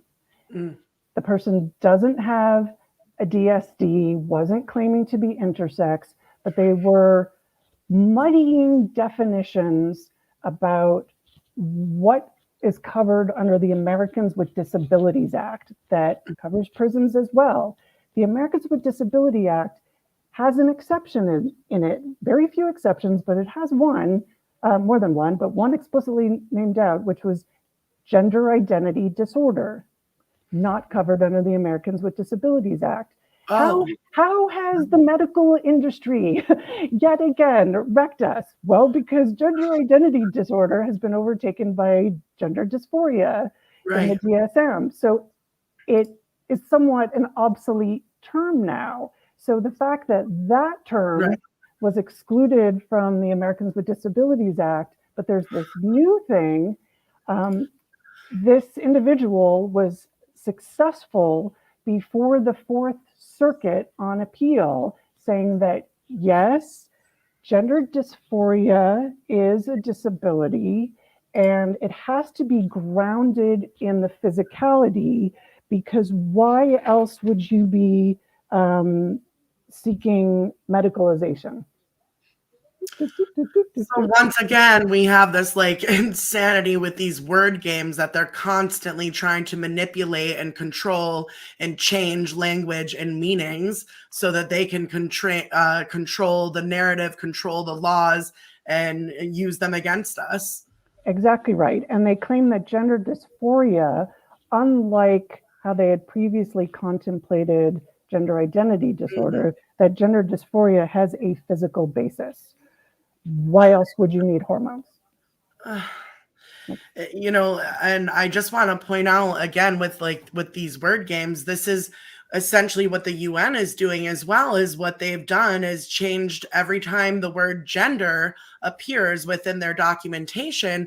What they're actually saying when they say gender, this includes the definition of the term gender identity.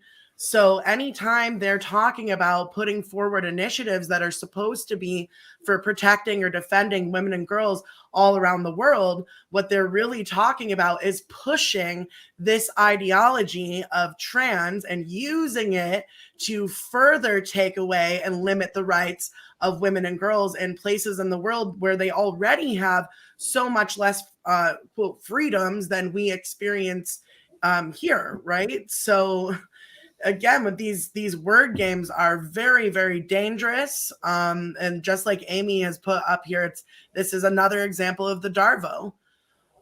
So Amanda, you were going to talk more about specifically, give us like a rundown of what was going on or what's going on in the tri-state area up here.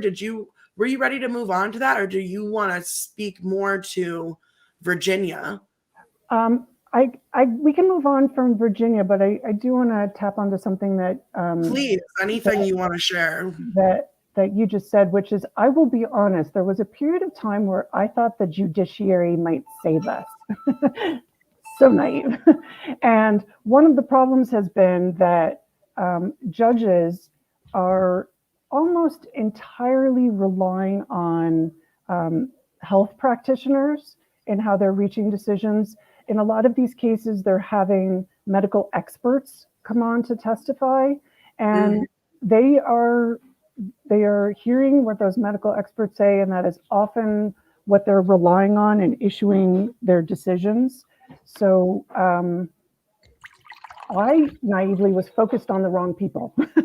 I thought it would be the judiciary, but clearly it's the healthcare industry that if they are willing and able to continue to be on witness stands saying, oh, this is absolutely what this is the science. When we have Admiral Levine speaking at public events and in writing talking about how this is settled, that there's no dispute on this, there's no disagreement. That of course, the science is settled. We've never heard that before. And I so appreciate the speaker today who was talking about the time for no debate has come to an end. Yes, that's right. So it's so important because people really do rely on that kind of expertise, and that includes judges. If they get experts in front of them who are willing to say something, the recent history has been that they're going to go with that. And isn't it true, Amanda, you could always find an expert who will go along with something, because experts are people too and can be swayed in various ways. And there's far more on that side of the argument than there are on the other side willing to stick their necks out on this issue. I think this question asked by Judy C is a good one. Hey, Judy. Love having you in the chat. Does every state allow men into their women's prisons? Are there any states that refuse to do this? There are states who, in responding to FOIA requests, will say that there are no men in women's prisons. The reason I'm phrasing it that way so carefully is because one of the challenges in finding data about this is that if someone has legally changed their birth certificate, if someone has changed their driver's license, right now, the current administration has made it literally checking a box, and you can change your passport, you can change your social security to reflect a different sex. In a number of states, I can't guarantee they aren't using those. I know in some states they explicitly are. Connecticut, for example, which was the very first state to pass a law in the US, has said passport, driver's license, if whatever sex that indicates, I'm using sex in air quotes, I guess, whatever sex that indicates, that's the presumption of where you'll be housed. And I absolutely agree with this comment that changing birth certificates should be illegal. As of right now, there is only one state that explicitly forbids it, and it is Tennessee. And actually, just to add on, just for something for us to think about, in Africa, Uganda actually just started to make it to allow this ideology to come into their law with the birth certificates very recently. So the rainbow colonialism is, as I like to call it, is beginning there as well. Well, and it just seems insane to me because, of course, the reason that we have things like birth certificates and passports and driver's licenses is for the purpose of identification, but not like personal identification, but for the purposes of identifying that you are who you say you are. Like if I start saying on my driver's license that I'm 6'4", and with blue eyes, or like this to me, it seems so clear. There's a reason why we don't let people create their own passports. There's a reason why we crack down on people selling fake IDs. There's a reason they want why to give us lots of IDs, right? There's a reason that that's a crime to manufacture identification, because it gets in the way of accurately enforcing the law and getting criminals to justice. I'd also like to mention a safeguarding aspect of that, which is we're encouraging young people, including girls, in this. And if you're a girl and your parents change your paperwork and now you identify as a boy, all of your identification reflects that, and you go overseas to a potentially less humane environment, I'm petrified for young, naive women who have done this and end up in locations who maybe aren't going to try to tease this out, and who will rely on that paperwork. It's another failure of safeguarding with the numbers that are coming from young people, that they're the ones who are probably going to have the bulk of these alterations going forward. Yeah, I remember there was that story a few years ago of the girls who were kind of tricked into, smuggling drugs. I don't remember where it was. Was this were they going to Taiwan, Philippines, or I forget what they were going, but they got trapped overseas in very horrible conditions, with no ability to get extradited because they did commit a crime in a foreign country. And now if women did something, stupid like that, they could very well see themselves in a men's prison. Yeah, that's extremely frightening, thinking about that here and then thinking about that happening while you're in a foreign country where you don't know the language or the customs or how to navigate anything. That's terrifying. Because to their credit, virtually every system here refuses to move women who identify as men into the men's prison, even if they ask to be moved. So they do know who's a woman and who's a man. It's not that they don't know. Well, and that was, you know, I think Amanda, you saw when we had Amy Ichikawa on, well, really mainly Amy Ichikawa platforming the incarcerated woman that she put on the phone during the LA free speech event. That woman was explaining that she was attempting to verify herself as a non-binary identity in order to get the same treatment that the men were getting. And she was describing the man who calls himself, you know, his woman identity, got his cell repainted, he got special conditions, he got a private cell, he got all of this special treatment. And she was trying to use an identity claim to get similar treatment, and it just wasn't happening. It just was absolutely not happening. And some of that is written into the law, that you get to shower by yourself, you get to have a say in who your roommate is and what your cell is, if you're in that special, super duper special category of the umbrella trans under the California law. Can I say something about that woman for a moment? Yeah. Which is, by the way, Amy Ichikawa is just a hero on earth, she is. an angel.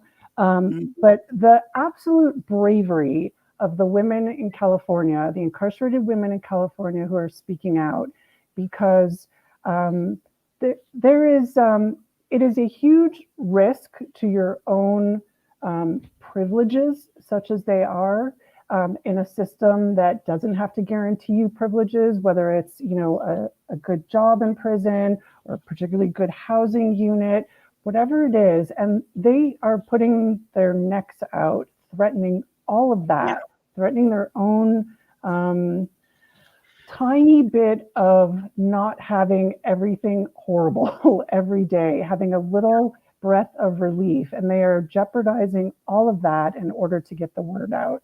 And actually, Amy, go ahead. Well, this is what kills me in terms of prisons and in terms of sports. And this is why I try to underlie this issue, because if you are in a situation where only one sex benefits from these claims, then that is an issue of sexism. Only men are getting the benefit of claiming these identities, whether it's to get into women's prisons, whether it's to get into women's sports. One sex benefits and one sex is punished because of it. It's such clear sexism, but when you erase the language of sex, it obscures the ability to accurately analyze the situation. And it isn't just sexism, it's a violation of the 14th Amendment, which is one of the bases of WOLF, the Women's Liberation Front. It is one of the bases for their complaint against this law in California, which is that the way this law is written, the way it's been implemented, the way it's being utilized, it's only for the benefit of men. Only for the benefit of men. It's not available to women. And it really illustrates how this is. And like Amy said, when you take out sex, you can't identify sexism, obviously. And it really is exemplified through the fact that, look at us, women in prison who speak out about being incarcerated with male rapists, as Amy Ichikawa was just telling me, are receiving immediately being punished and putting into SHU, which is solitary confinement. So we see on the streets across America, women have been shouted down in multiple cities. They've been attacked, abused. April Morrow had her fingers broken. Women had pies thrown in their faces, pushed, shoved, spit on. And then even when it comes to within the police themselves, I heard recently a story, a friend through a friend, that a female officer working in New Jersey, a young woman, conventionally attractive, was being asked every time she was with her male partner and they were with a perp, the perp will identify as a woman and demand that she pat them down. So her male partner started saying that he identifies as a woman and he's going to pat them down. And then the higher ups at his work actually forced him to change his documentation to say that he was gender fluid or non-binary. I can't remember what it was, but he had to change his documentation in order to be able to put himself in a position to defend his female partner from not being sexually assaulted on the job. So whether you are in law enforcement enforcing the law, an average citizen who's supposed to be protected by it, or a woman in prison who we already know most people don't care about, across the gamut, women are the ones being violated by this. Women. And when you say to prevent his partner from being sexually assaulted, that doesn't even mean necessarily that, as we would sort of typically think about that, she's being asked to feel male genitals. She's being asked to be exposed to male genitals if she's required to perform those tasks. So even the most routine kind of a correctional officer policing task that you're being asked to do, if you are forced to either submit to cross-sex inspection or conduct a cross-sex inspection if you're a police officer or a guard, all of those are a variety of sexual harassment, of sexual abuse being mandated by the state. Mm-hmm. State sanctioned, state mandated sexism and violence and sexual abuse and assault against women and girls. That's what we're dealing with. It's so horrible to see. It just kills me because our foremothers, the suffragettes, this is way back, late 17 or early 18th century, specifically fought for prison reform, specifically fought for women to be able to have women wardens and women workers in female prisons because of the conditions. They specifically fought for single sex prisons because of the conditions that women faced, and they themselves sometimes went to prison because of the fight for prison reform specifically, and now we've gone not just decades backwards, but centuries. We have gone centuries backwards, and what was so obvious to our foremothers now somehow they are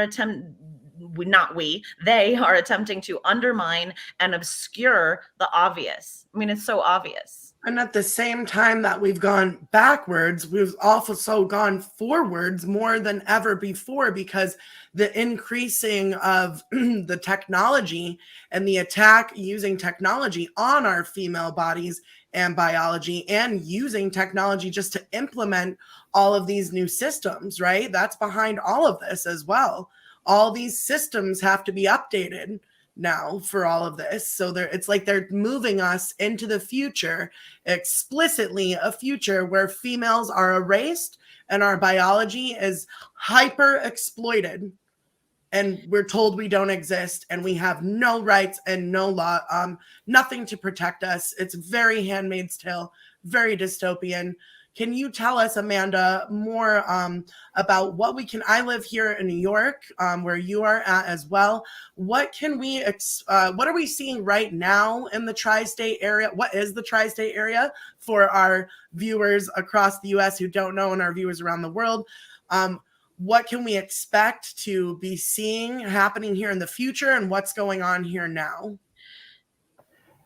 So I'm just going to give a really quick summary of this at this point, but we can definitely expand on this some other time. The tri-state area of New York is New York, Connecticut, and New Jersey. And I have briefly mentioned the Connecticut law, which in the prison context was the very first one in the country to pass, which provides that you get a ticket into women's prison, presumptively, if you have a passport or driver's license or birth certificate that identifies you as female, even if you are male. And I will say, interestingly, Connecticut is one of the hardest states to get information out of in terms of the number of men who are housed in the women's prison, in terms of the number of applications that people make to be cross-sex housed. It is a black hole of information. And some Why of do you that, think that is? Is there a well, reason? I think some of that has to do with how people are coded when they CODED, how they are coded when they enter into the system.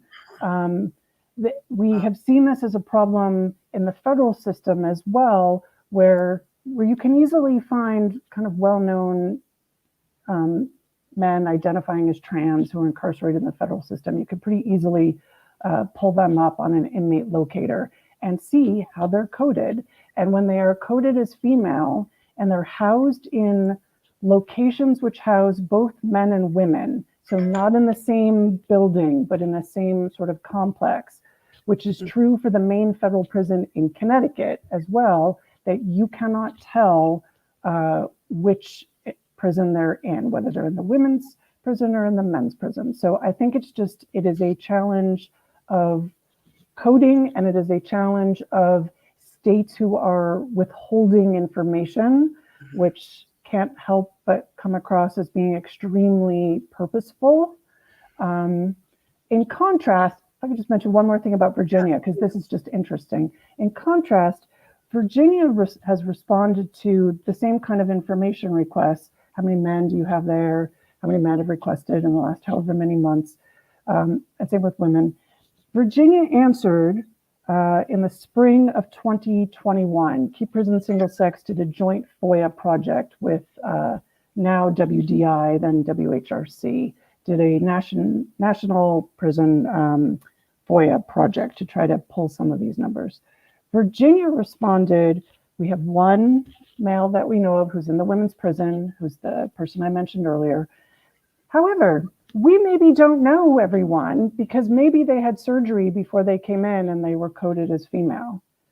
So Virginia put it right out there in their response to the information request. Don't know, not gonna figure it out and tell you. Safety. We don't know, and we don't care about women's safety. Yeah, so the coding is a problem, and that's where the birth certificate issue becomes a problem. That's where using these pretend sexes on government records, which give someone a pass into women's spaces, is so problematic. Okay, that's Connecticut. Let's talk about New York really quick. New York is a bit of a hodgepodge. New York has general laws about gender identity, but so far they have not been so strictly applied in the prison context. However, there are individual jurisdictions within New York that do. We talked earlier about New York City, which is why we have another serial murderer of women, Harvey Marcellin. Is in Rikers, awaiting trial for murdering the third woman in his life. And he had spent decades and decades and decades in jail. Credit to the New York Times for actually doing a decent story about this, if anyone is willing to figure out how to get behind the paywall. So New York becomes interesting then because they will have a place like New York City that has that. They will also have a place like Steuben County, New York, a rural conservative upstate community, got sued by a trans-identifying man several years ago. They have a very expansive policy about allowing people to be moved into women's prison based on gender identity, which is so weird. I do want to say this, because often people say, what can we do? Particularly for people in New York, please be aware that last session, New York did try to institute a law very similar to California's law.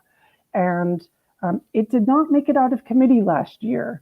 I would like to think my organization had something to do with that. We spent a lot of time and energy communicating with people. Thank you so much. Committees. We will see if it gets re-upped for the next legislative session.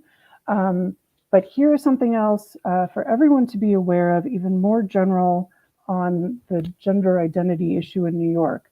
New York is past step one of 3 steps to enshrine gender identity in its state constitution. So last legislative session, they passed the resolution to modify the constitution to do that. They need to get it through one more state legislative session, and then it would be signed by the New York governor. So if you're in New York, if you know anyone in New York, and assuming the New York state legislature stays Democrat for the next session, please be aware of this and please write to your representatives about it, because once it's in there, it's going to be very hard to get out, and it makes a lot of these discussions mostly kind of moot. I mean, it's a lot of it's done then. Okay, very quick for New Jersey. New Jersey instituted, again, a policy, not a law, a policy in response to a lawsuit by the ACLU in 2021 as part of the settlement of that lawsuit. They instituted a policy that is entirely self-ID, that you can identify at any time, that there is no consideration for the health and safety of women. It is exclusively the safety, health of the person requesting to be moved. And there are, the best I've been able to determine is somewhere in the neighborhood of 24 men were moved very quickly. A number of them have been moved back out. One of the impregnators was moved out, but a number of them remain. And I will say some of the men who are there are genuinely petrifying. They are men who are engaged in the pornography business, one of them using his own 7-year-old daughter in the pornography he produced. And he and his partner are now both housed in the women's prison, which is petrifying. A man who murdered a prostitute and took her clothes to wear and took her ID and tried to adopt her identity, and who wreaked an immense amount of violence within the men's prison before being moved. He's in the women's prison. So the men who are there are, if people know about this issue at all, they have a particular idea of what kind of men would be moved to women's prison. Right. And take that and go on the opposite end of that spectrum, because the men who are being moved to the women's prison, the men who are being asked to be moved to women's prison are a huge number are sexual offenders. They're on sexual registries. They are seeking to do this as part of a series of predatory acts in their lives. And this is just one more of those. Well, and I've had conversations. There's a gentleman who I speak with who is a formerly incarcerated man, and he has described to me in detail that for him, men's prison acted like a crime school. It acted like a rape school. He said men traded stories with one another of tactics of how to corner, trap, get women into private spaces and assault them, and gave one another best tips and practices of exactly how to do that. Oops.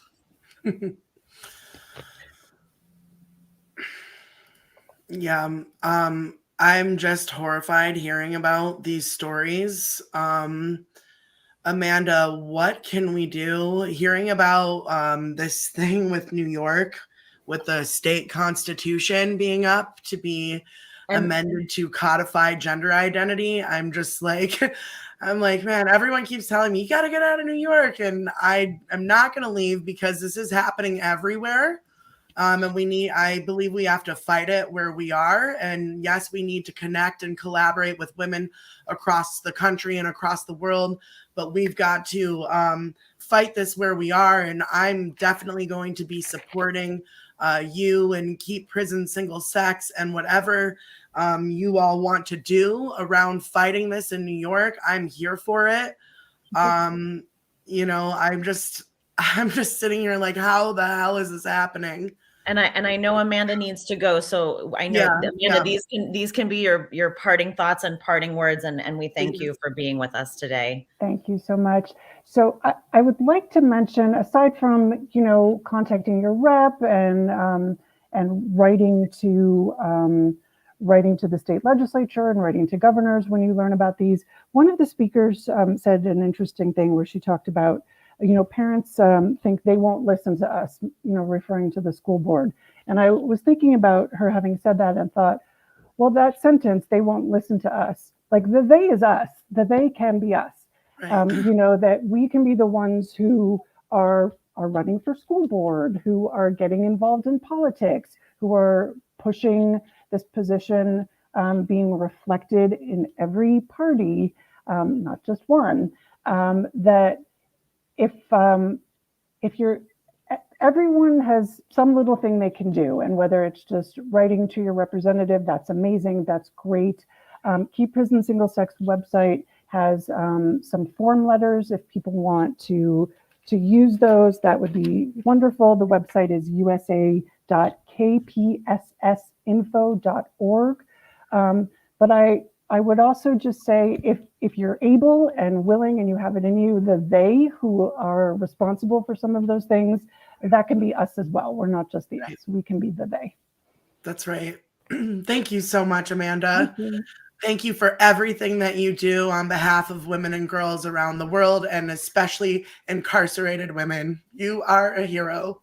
Thank you, Kay and Amy. Appreciate all of your efforts getting this out there. It's really amazing to see, and it's such a benefit to the public. And as Amy likes to say, it's a record of our descent. That's right. It absolutely is, and I so appreciate it. Thank you to both of you. Thank you, Amanda. We will see you very soon. Take care. And thanks to Amanda as well for all of the work that she has been doing to help coordinate the New York City Speakers Corner. She is just a powerhouse of a woman. We are so excited to have had her here with us today. Please go and visit the Keep Prison Single Sex website, where you can find all kinds of information on what you can do where you are, and also just what's going on this issue, and get yourself more acquainted with it. Get our talking points down, because each one of us women, every day when we go out there, we are a representative for this cause. Anytime you can, be ready to roll out these facts and this information, and make sure wherever you go, just like Kelly J says, be the billboard, be the mouthpiece, be the billboard wherever you go. And Amy, I'm not sure what you've got planned for next. Just a little hello to all the women in the chat: Rex Landy, Anung Ikwe, Mary Ross, Bobina Phoenix, Andrea, Judy, as always, Mary, we've said you twice because we love you so much. Judith Wright, Gina, my sister, Pinwheel Art, all your amazing work down in Miami. Thank you so much. Beatrix, I saw you here. Zane, VF555, TJ, Sarah, and all of the women. I could go on and on. Thank you so much for being here. Amy's got the number up for the live call-in, and we want to hear from you. We want to hear your reactions to what you saw today in Loudoun County, to what you heard about what happened there, where a female student was sexually assaulted by a male student who was wearing a skirt, and then went on to sexually assault a female student at the next school that he was moved to. We want to know what you think about that. What else do we want to know, Amy? I also want to thank Judy C. and Beatrix for being my mods in the chat. I really appreciate you keeping your eyes on that chat, and keeping that chat a safe space for all of the women who are in there. I just thank you so much. I really appreciate you. I really appreciate that. Thank you.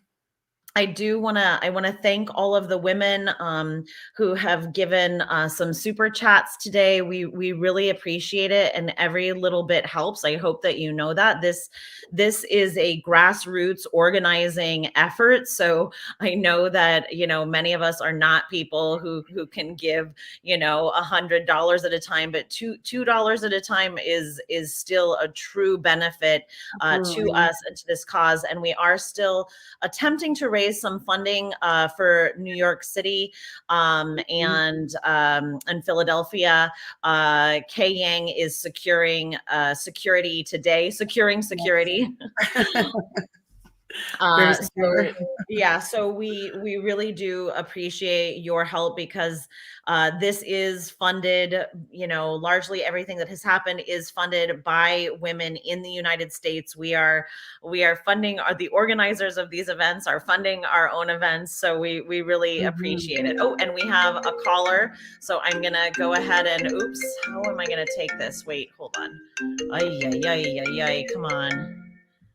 Sorry, friend. I don't know why my Google Voice isn't working. Hold on. I'm going to call you right back. Shoot. How is this going?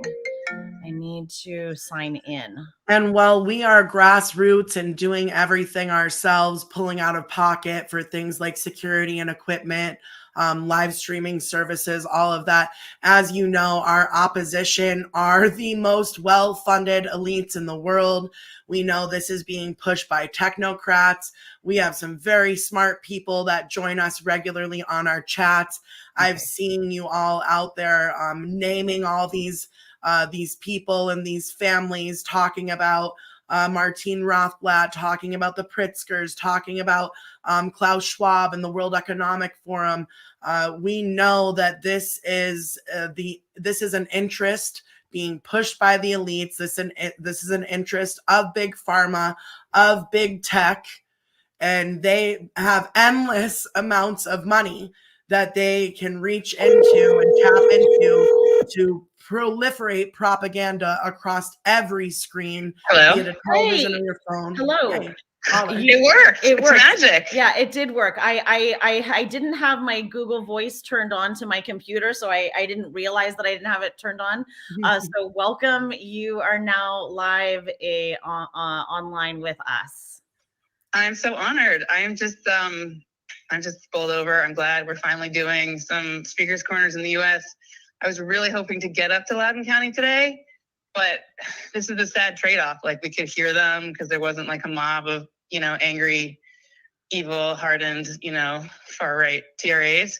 But at the same time, the reason that didn't happen is because they didn't release the location. Yeah. Like, it wasn't published on her website.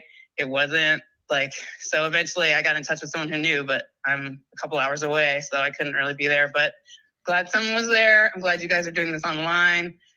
Absolutely. Caller, can you share your name with us? Situation. I feel like too few people know, too few people care. And although I will say one thing, it has radicalized me in a way that, I sort of thought, I think going into this 2 years ago, that I thought maybe the law could help women, but now I feel like the law is just utterly powerless to take back what we really need.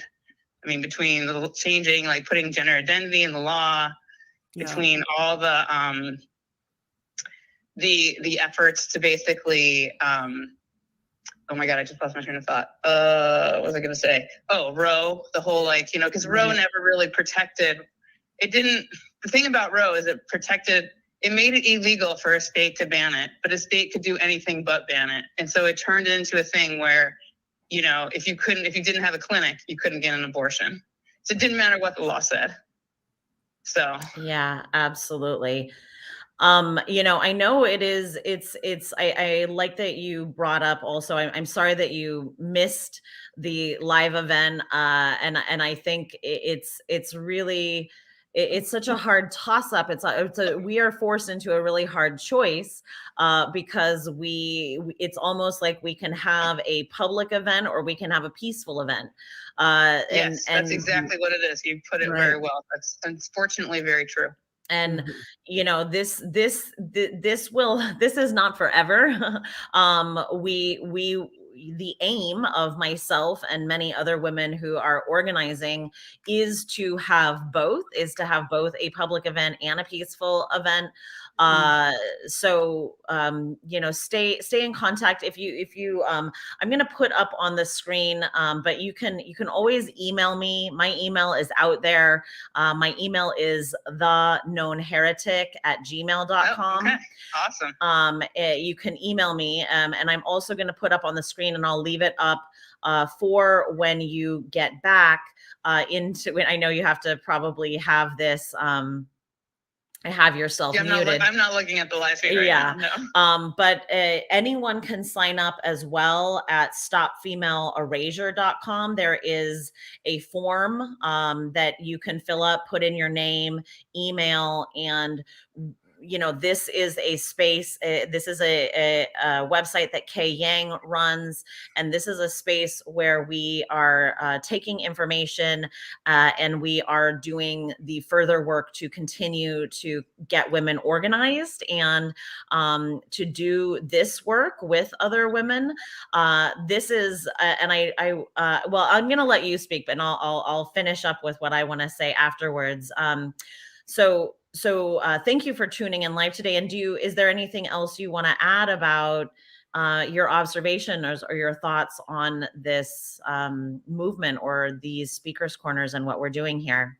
Could you share your voice? You really said it well. I mean, I think we really do need to we need to network. We need to think of it like 5 years from now, because I do think that we are making a lot of progress on the sort of mutilating children aspect of this. Mm-hmm.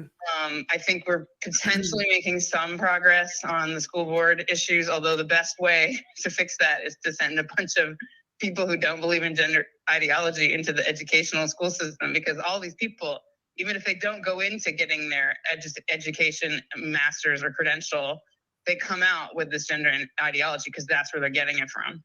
Mm-hmm. But the thing that we're not going to make progress on, the thing that I think is the longest battle, is going to be men and women's spaces. Yeah.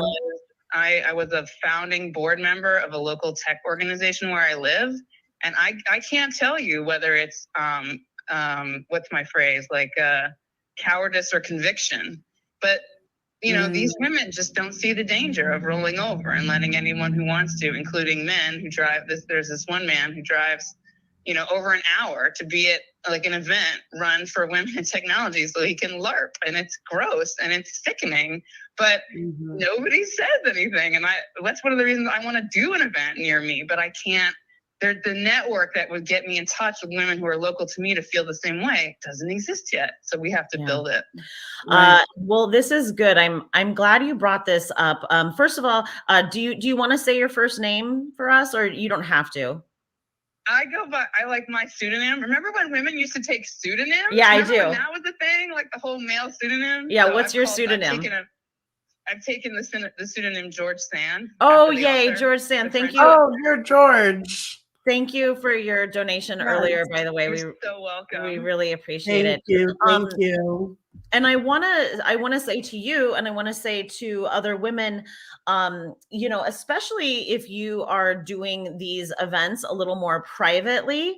I mean, if you're doing them publicly too, this applies, but I am hosting these watch parties during Kelly J. Keen's tour. I have hosted these for women like Pinwheel Art, who have put up free speech events in South Carolina. I have hosted them for women in Chicago, in Pittsburgh, in Philadelphia. I am happy to platform any woman or group who wants to put on one of these events. I will put it up on my channel. I will amplify it on my Twitter. I have many followers on my Twitter who I spread this message to. And if you contact me, it is very likely that I will know women in your area. And if you get 5 or 6 women to stand up, you've got an event. I want to meet the other 5 or 6 women in my area who feel the same way. Because I talk about it with my friends. And you're like, eh. And I'm like, what? Absolutely. I don't know. Maybe we're the weird ones, but yeah, no, we're at least a 5-year battle. I'm waiting for the day where I have to not go to the gym anymore because there'll be some men in there. I know. Well, and we are paving the way for other women to speak. I want to say, almost, I don't know, weekly, if not sometimes daily. Sometimes it's daily, depending on the atmosphere and what's going down in the Twitterverse. But definitely every week I get messages from women who tell me that they are inspired, that they are encouraged, that they are starting to speak out, that they are gaining momentum, because the more of us who speak out freely, the more other women feel empowered to do it for themselves. And it's like that woman that was platformed by Amy Ichikawa in LA. And she was saying, you know, she heard another woman say the word no, and she was so inspired by it that it encouraged her to keep going. And I think this is what we do for each other. And I do like to remind women that courage is not something that you wait to feel before you take action. It's not a feeling that I have inside me. It's something that I do despite feeling scared. So courage is not a feeling that we wait to feel. It's just the action that we take despite the fear that we feel. And you can, it's like a muscle, it's like weightlifting. The more you exercise it, the more you can enact it. Very true. That's why I was ready to go. I was ready to go to Loudon County today. I was gonna be like, oh, I gotta make Kelly Jean, but maybe I'll make it to the DC event, although that's gonna be complicated too. All right. Well, but if I can watch it live and they'll cover it. So yeah. Well, if you the DC event is publicized. So the information for that is up. It's on my YouTube. It is going to be at the Lincoln Memorial. This is federal property. So this is federal property. If TRAs are watching. So this property will be well protected. And we do expect that there will be, some pushback in terms of men speaking out. But we do expect that it will be a safe event for women to attend because it is well fortified in terms of the security who will be present at that location. Awesome. I look forward to it. All right. Well, once again, thank you so much. Thanks for letting me, vent. I feel better already, even if no one where I live is watching. I don't know. Well, just come find me. Thank you so much. And send me an email and I will help get you connected. Thank you. I'll absolutely do that. Okay. Thanks so much. Okay. Bye. Good day, ladies. Bye. Bye-bye. Okay, so I just was staying quiet because I don't think the caller could hear me again. So I didn't want to speak over her. Can you turn your volume up? Because your volume suddenly got quiet for me. I'm up. Can you hear me? If I turn my volume way up, I can hear you better. Maybe I have to have my volume of you loud, but then my volume of the caller is like so loud. How do I sound to you now? Now you sound super loud. Okay, I didn't change anything. I think it's on your end. Yeah, I think it's on my end. I don't know, but I answered it on the computer and not on the phone this time. So I don't know, ladies. We're figuring it out. We are constantly troubleshooting. We are constantly trying to make these more technically sound. We're figuring out this technology as we go. So we appreciate your patience with us. But I think that's one thing that is so amazing about yourself. Other women here like Carrie, Connie, Katie Jean, like women in the chat that I know that I have seen, like just, we might not know exactly what to do right away, but we've just gone forward and carved out a path, figured out a way how to apply ourselves and our skills. If we don't know how to do something, we figure it out. That's what it's all about. We can't wait for anyone to come and help us. We have to help ourselves. So on that note, I want to give a shout out to Carrie, to Katie Jean, to Connie, and especially to Connie because she is one of the incredible women up here in the Northeast who has been organizing the Philly Speakers Corner. She has just put so much hard work into this event, contacting people, sorting out all kinds of details. And Connie is really She says she's a behind the scenes superwoman, and I agree, because that's what she does. She's behind the scenes diligently plugging away. You know, there are a lot of women in this movement who aren't as visible, who aren't necessarily speaking and putting their face out there all the time, but that doesn't mean that they're not working on this issue round the clock. I mean, I think it's just incredible to see how many women have just said, you know what? Yeah, I'm busy as hell. Yeah, I don't have the money for this. Yeah, I have 20 million other things I need to do, but this is important to me.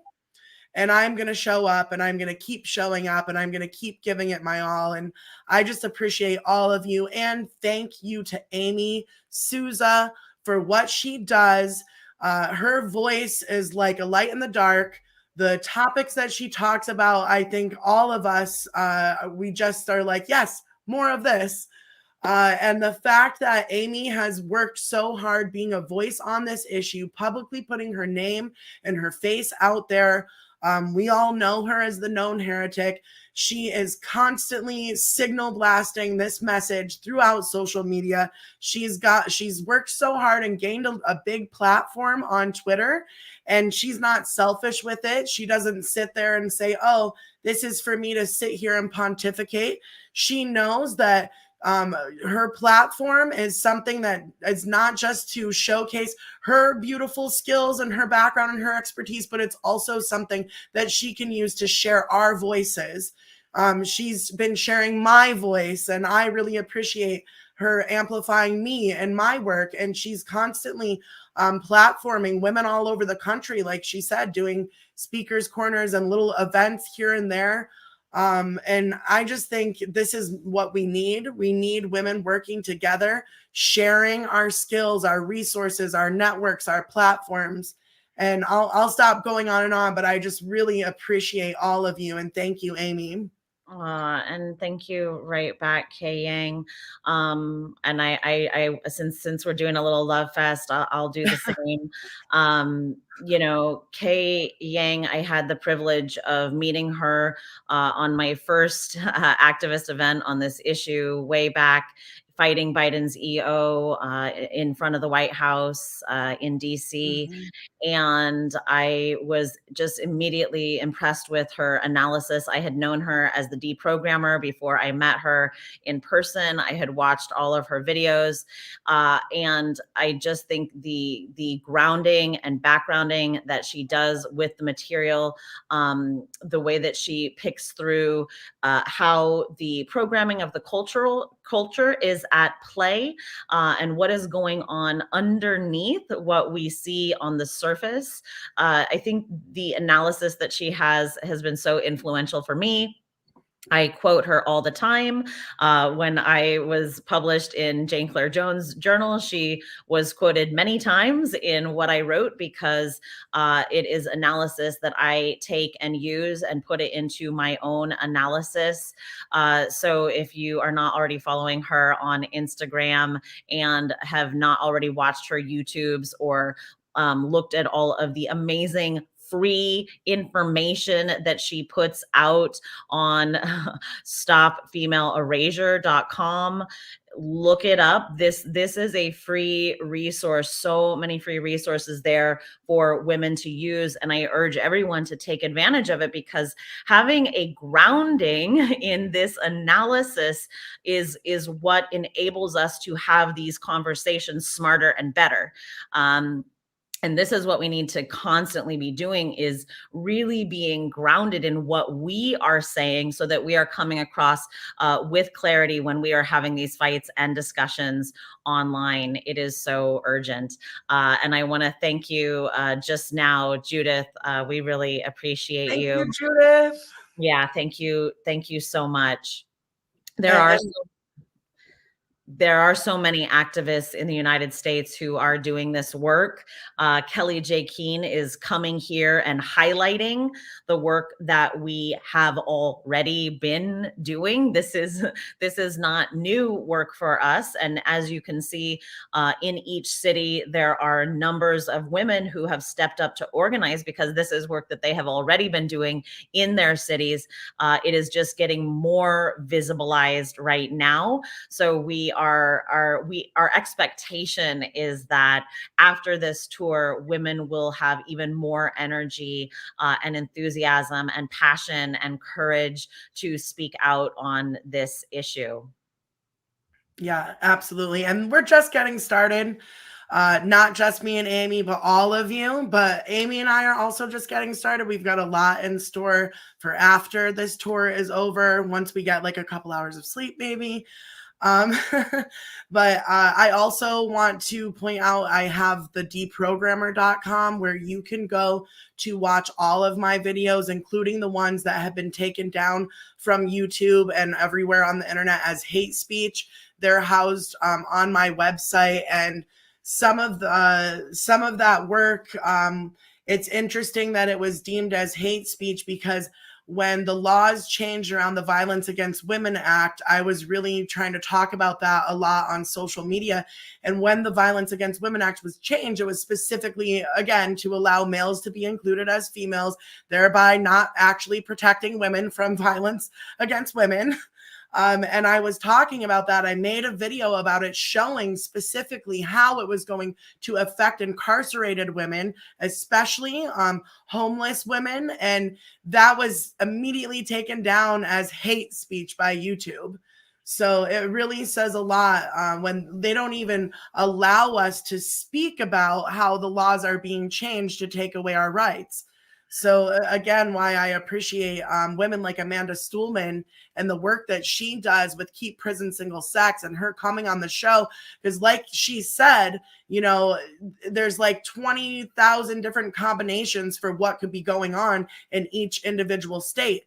No one's presenting that information to us and saying, hey, you're going to have men in your prison soon. We don't know that. Nobody's telling us. So we're reliant upon the voices of women like Amanda who are just like, hey, I'm doing the research every day and I'm going to find out what I can and get it out to the rest of you women.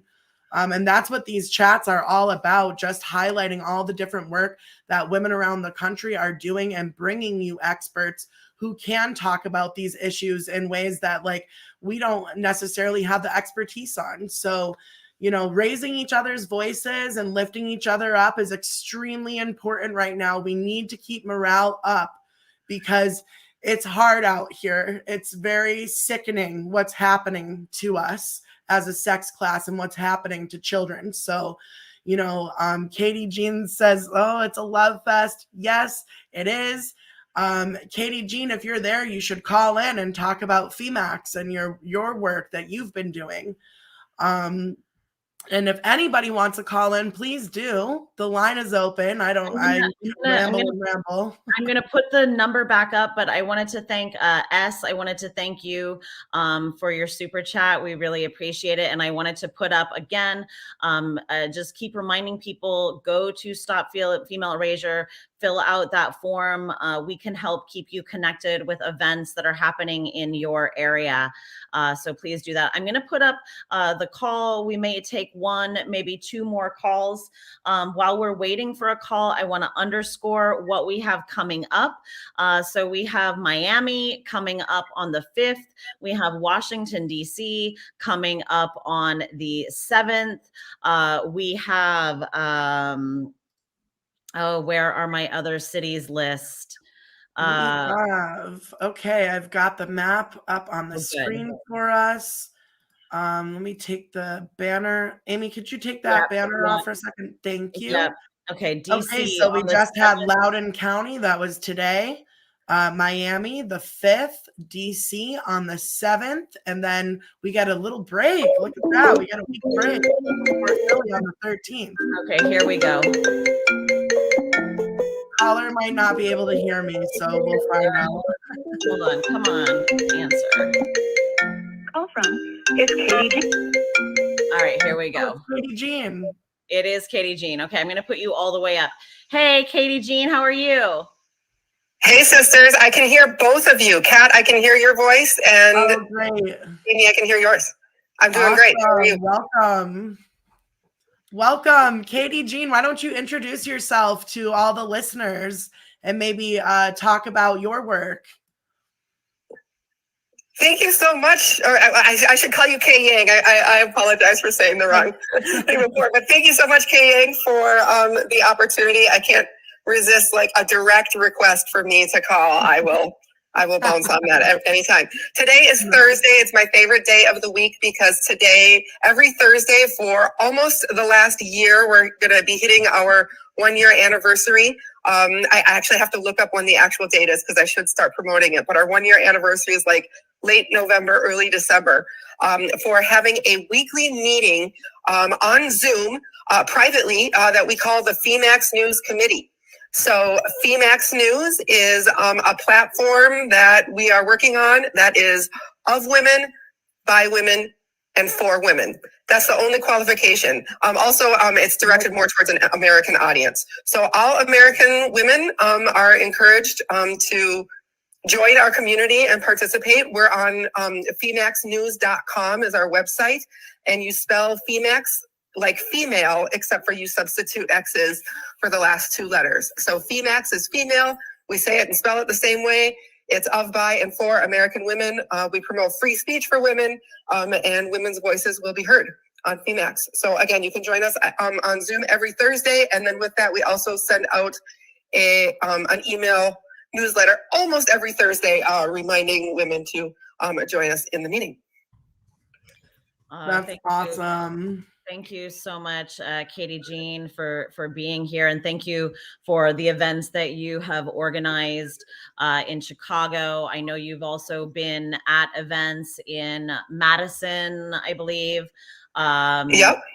We've done Madison. Personally, me, I've done in order, basically. I've done Washington, D.C. I did Austin, Texas. I did Madison. I did Chicago several times, and then also Milwaukee. So those are the cities that I've made appearances in personally. Amazing. That is quite the repertoire you've got going. That's awesome. I love it. I love it so much. And I hope everyone knows one thing that Kay Yang, as Kay Yang said, we have a number of things coming for after this tour. But one of the things that we are working on is a living map of everywhere that women in the United States have stood ground to stand up and speak. And who knows, ladies, how we will keep expanding that living map. Perhaps it will be a global map as we expand it. So you know, we do want to, we have compiled as many dates as we know of and we have heard about ourselves. But if you have done an event or a protest or a sidewalk chalking, send us your pictures and we will put it on the map of places that women have stood up and said no. This will be a living record of our dissent. It will be for the United States right now, but as I said, we would love to expand that map across the globe and have sites and locations with pictures where women have stood up for their right to free speech and to say no, we do not consent to this ideology.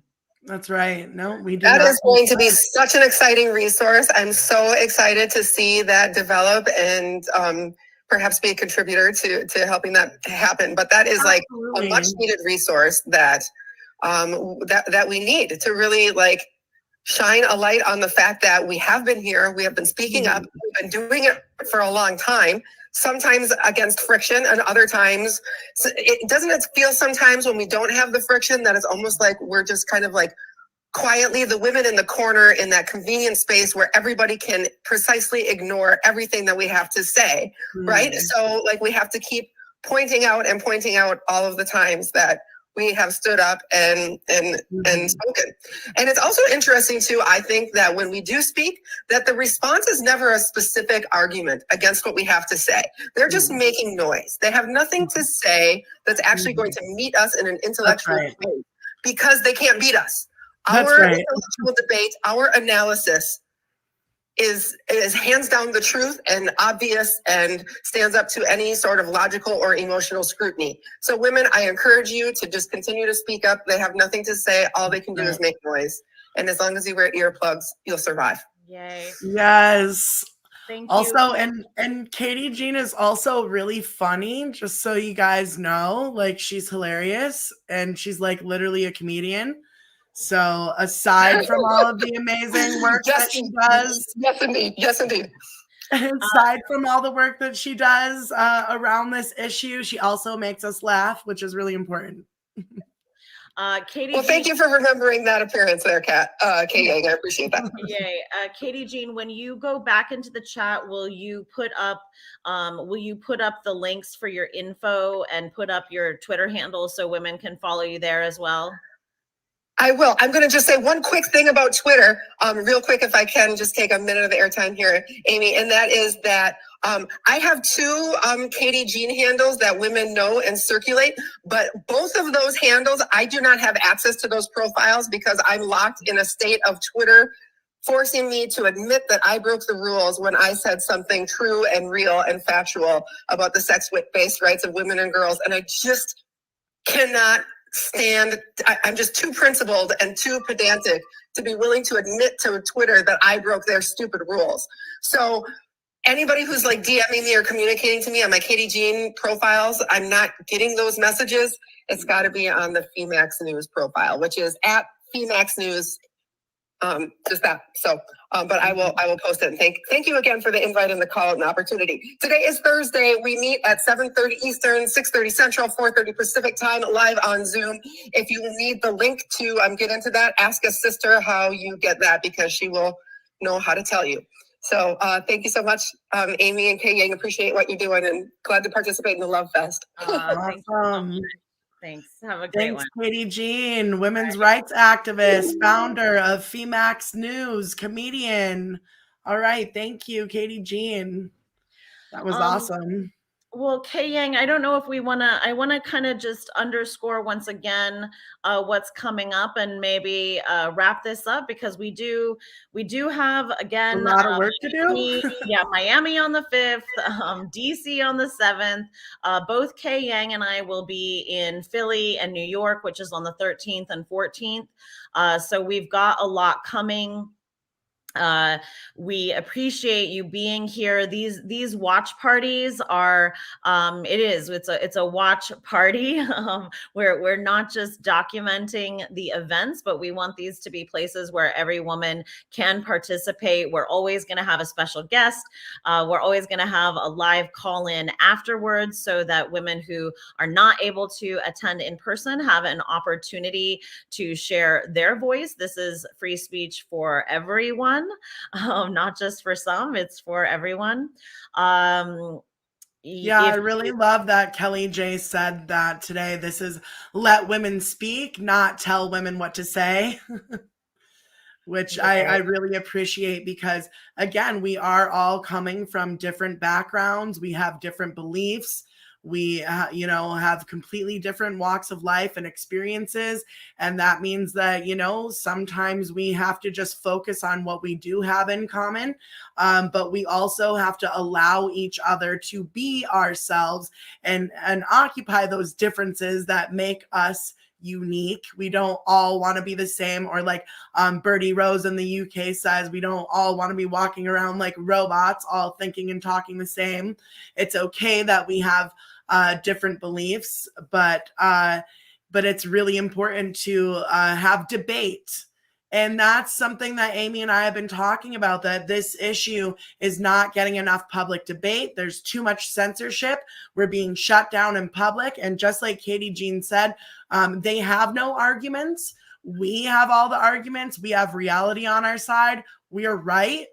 Which is exactly why they work so hard to make so much noise to cover up our voices, right? So we need more public debate. Amy, and and I want to say the other thing is, so here's another thing. So and Aurora, email me about that map project. We as we said, we are creating a living map of where women are standing up and protesting, so that we can have a visual representation of how much work is happening already, has already happened. Just in what Kay Yang and I have looked at thus far, we we have seen that in the past year and a half, there has been over 70 events that women have led here in the United States. Some have been more publicized than others, but this work is happening, even if it doesn't get the splashy media attention that it deserves. The other thing is, please do sign up to Stop Female Erasure, because there's a couple of things that we want to do. So these live call-ins and watch parties that we're doing, as we said, this is an opportunity for us to have discussion. And as we saw in this chat today, and also on the screen of the women who were speaking in person, there are some really complex and meaty discussions that are happening around strategy.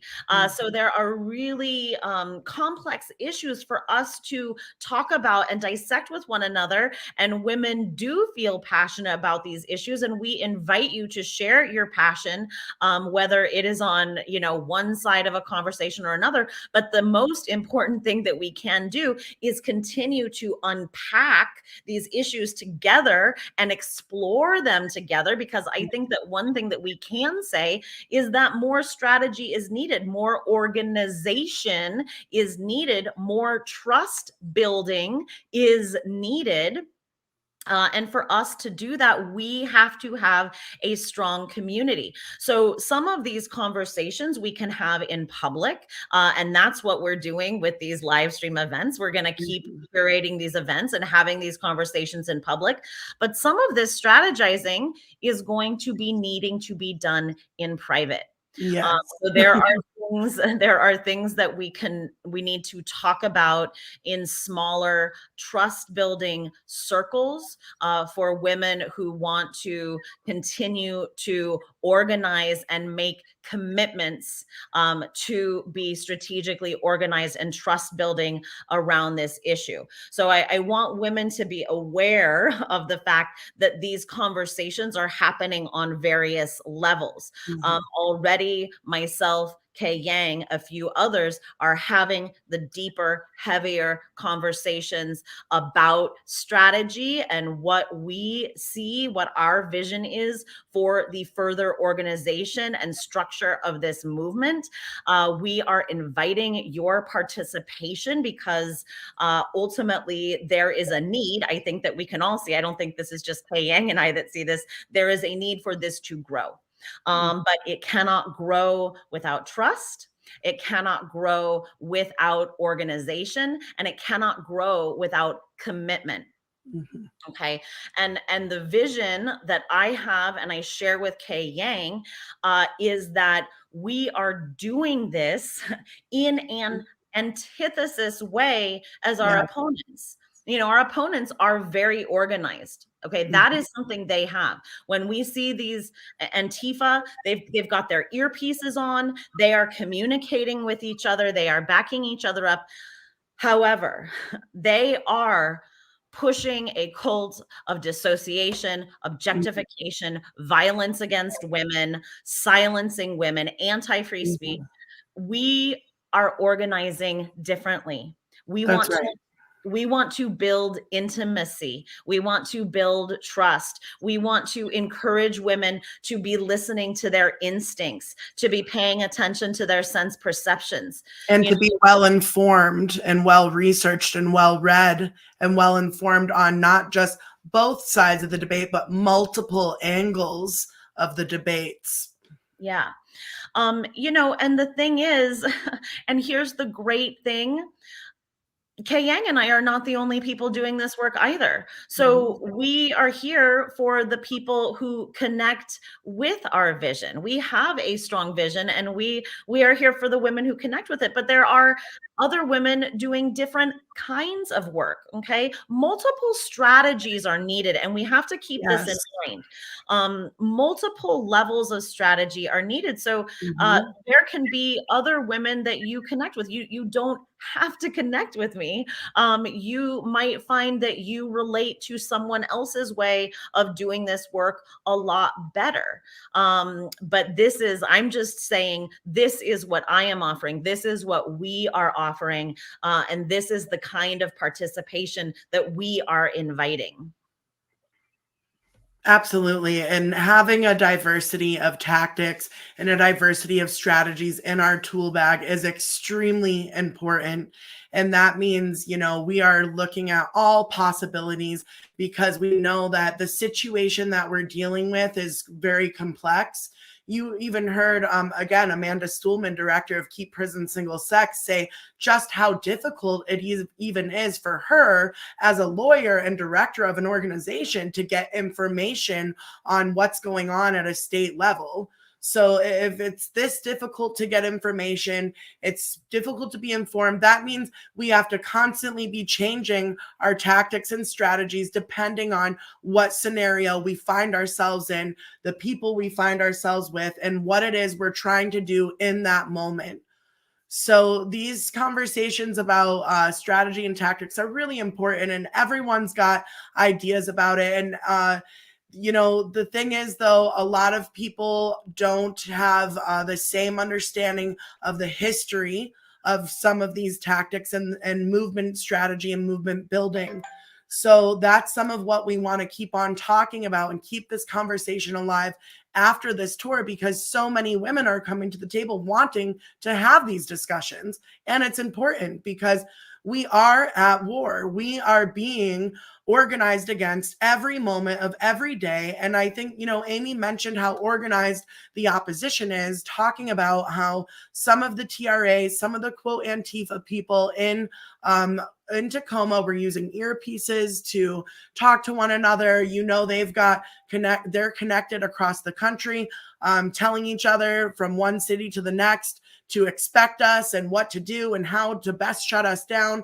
But in reality, those people are simply just the visible foot soldiers for the real entities and ruling powers that are behind the scenes pushing this from the top down. So these people that we see are fighting us and opposing us in the physical realm, and our faces are really just representative of the big banks, of big pharma, of these corporations, of these big global governing bodies they're the ones who are really organized. Okay, they are organized and they have money and they have institutional power. So we have to remember, as much as we are fighting just to have space on the street, we're also fighting a bigger battle, and we need to keep the focus on not just what's viscerally right in front of us, but what's going on and where it's coming from, this top-down authoritarianism that's being pushed around the world.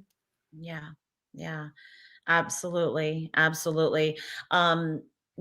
I wanted to go back to this, if I'm going to see the comment from Bobina, because there is something, whatever your spiritual or lineage is, I do want to say that there are the values that we are seeing in the culture are externalizing values. This is very masculine in that kind of divine masculine way, to externalize technology, to externalize resources, to externalize experts, to tell you need experts to tell you what to do, to externalize validation.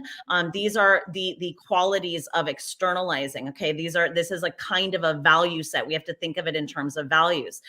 So these women's values, the divine feminine, not the pink heeled kind of feminine, but the more archetypal feminine, are the internal values. Okay, so this is relationship building, this is intimacy, this is intuition, this is instincts, this is creativity. These are resources and capacities that we all have, but the culture is currently devaluing these capacities. Okay, that's right. These are technologies that we possess, natural technologies that are being devalued devalued and favor and being replaced with man-made machine technology, electronic technology, artificial intelligent technology. We are in, as they are saying now, we are in the fourth industrial revolution, the merging of artificial intelligence,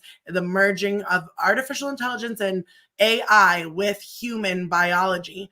That's where we're at right now. That's why you see the attack on our female sex-based rights, because this is an attack on our female biology. This is colonization of the female reproductive body and of life on Earth itself. So, you know, you can see we have the bigger picture in mind here. We're thinking big. We're also thinking local.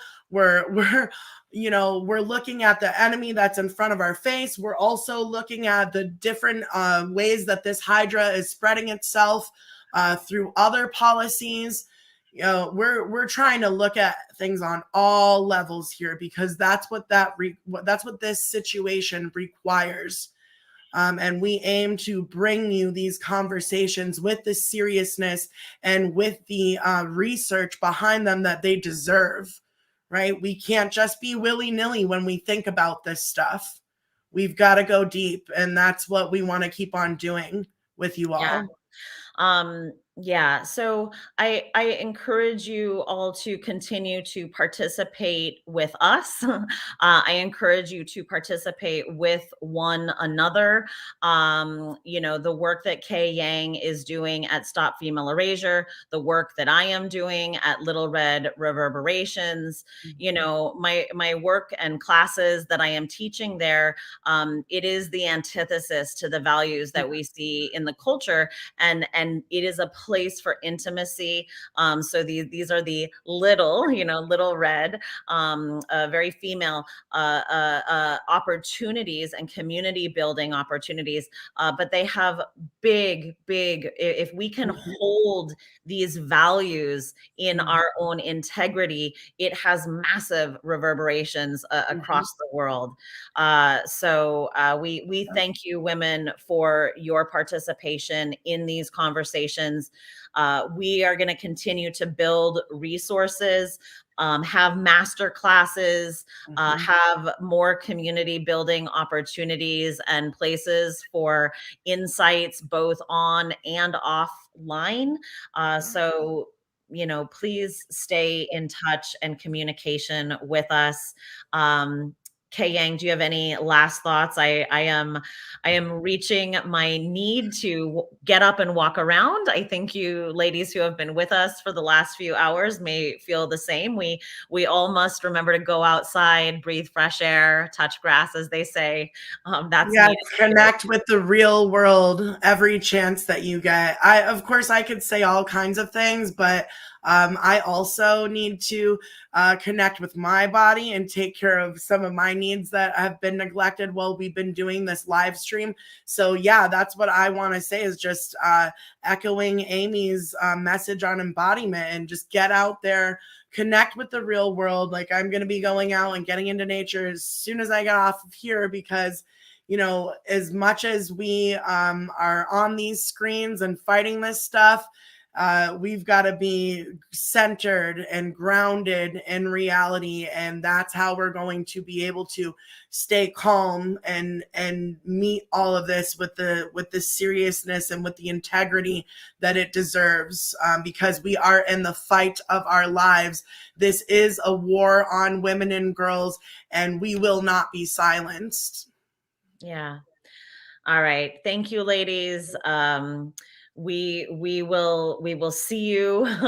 We will see you on the 5th. If not before then, we may see you online before that, but we will see you for Miami. My sisters in Miami. I am so excited for what is coming up with that event. Love you all. I'm going to end this broadcast. Thank you.